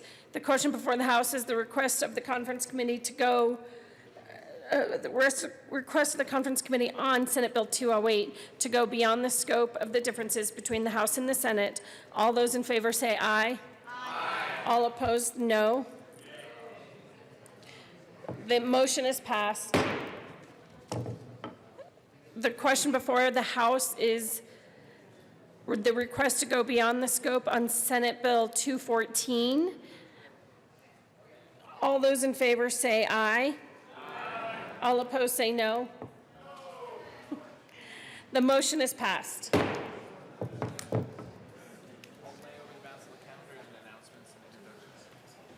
Majority Leader Garnett. Thank you, Madam Speaker. I move to lay over the balance of the calendar until tomorrow, Wednesday, March 10th. Seeing no objection, the calendar will be laid over as requested by the Majority Leader. Announcements and introductions. Representative Buck. Thank you, Madam Speaker. And I'd like to have my Northern Colorado friendly legislators join me up here. And Madam Speaker, I have a tribute, and I ask that it be read at length.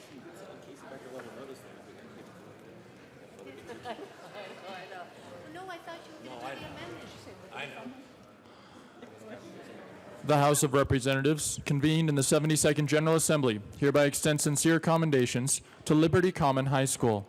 Congratulations to Liberty Common High School on their outstanding achievement in the 2018 SAT College Readiness Assessment. Liberty's achievement not only shows the intellectual strength of the class of 2019, it demonstrates the overall success of the charter school's educational program. Liberty Common High School's composite score of 1322 is the highest of all Colorado public schools and also the highest in Colorado's history. Liberty Common's excellent student performance is a testament to the quality of education and hard work of the students, instructors, and staff. The Colorado House of Representatives are proud to honor Liberty Common High School and wish them continued success. On request of Representative Perry Buck, given this 9th day of April, 2019, State Capitol in Denver. On request of Representatives Perry Buck, Lori Sane, Hugh McKean, Kim Ransom, and Mark Paisley, given this 9th day of April, 2019, State Capitol in Denver. Representative Buck. Thank you, Madam Speaker, and I am just honored to have our former Congressman Bob Schaefer, who has carried a legacy in his leadership to do so much more beyond an elected official. He has Liberty Commons, the leadership program of the Rockies. We are honored to have you in the House, sir. Thank you for being here.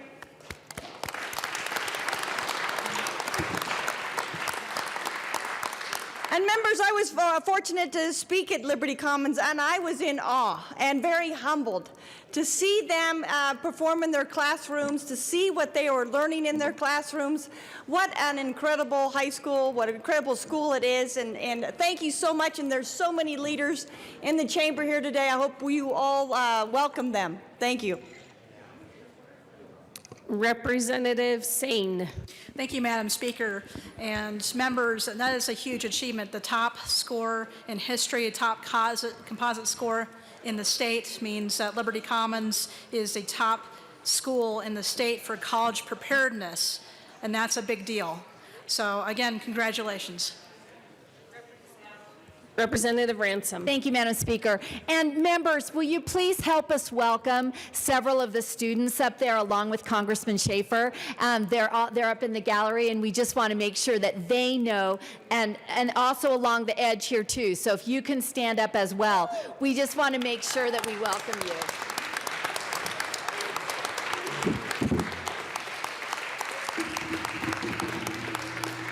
Representative McKean. Thank you, Madam Speaker. So Congressman Schaefer always asks us a question when he has his students here. He says, who's the most important person in the room? What he really wants us to tell him is that these students, who are our future, are the most important people in the room, who are also our constituents and our citizens. However, I think we all know that the real answer is Marilyn Edens. Students, thank you for being here. Are there any other announcements or introductions? Representative Kennedy. Thank you, Madam Speaker. I have two announcements. One, the State Affairs Committee will be meeting this afternoon at 1:30 in LSBA to hear Senate Bill 194 and House Bill 1273. Secondly, members of the Public Investment Caucus, which is everybody if you choose to show up, this Thursday at the lunch hour, we're going to take a deep dive into severance tax and the ad valorem tax credit. It's something I know I've been interested in learning more about so that I can understand how it works. So if you want lunch, please let me know or RSVP to my aide. You have a flyer on your desk. But noon this Thursday. Representative Singer. Thank you, Madam Speaker. Raise your hand if you're a member of the Joint Technology Committee. Definitely not. All right. So I'm looking forward to seeing all two of you in Senate Committee Room 352 at 7:30 in the morning tomorrow, Wednesday. So looking forward to seeing all two of you and anyone else who would like to join us to discuss our state's technological infrastructure and transparency in our processes. Feel free to join us as well in Senate Committee Room 352, 7:30. Representative Kraftharp. Business Affairs and Labor Committee, raise your hand if you're on the Business Affairs and Labor Committee. Hugh McKean. Okay. Two bills today. We'll be meeting at 11:30. What time will we be meeting? Yay.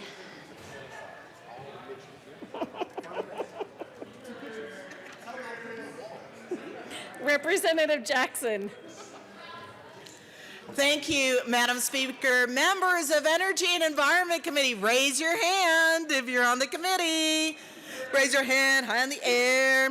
Just wanted you to know that we're adding a couple of things to the calendar for this Thursday. House Bill 1279, Protect Public Health Firefighter Safety, and House Bill 1298, Electric Motor Vehicle Charging Station Parking. Those are in addition to the two House Bills 1284 and 1260 we have scheduled for Thursday. Representative Gray. Thank you, Madam Speaker. Members of Transportation and Local Government do not have to raise their hands because I'm pretty sure you know who you are. We will be meeting 5 minutes post-adjournment for Senate Bill 77 and House Bill 1300.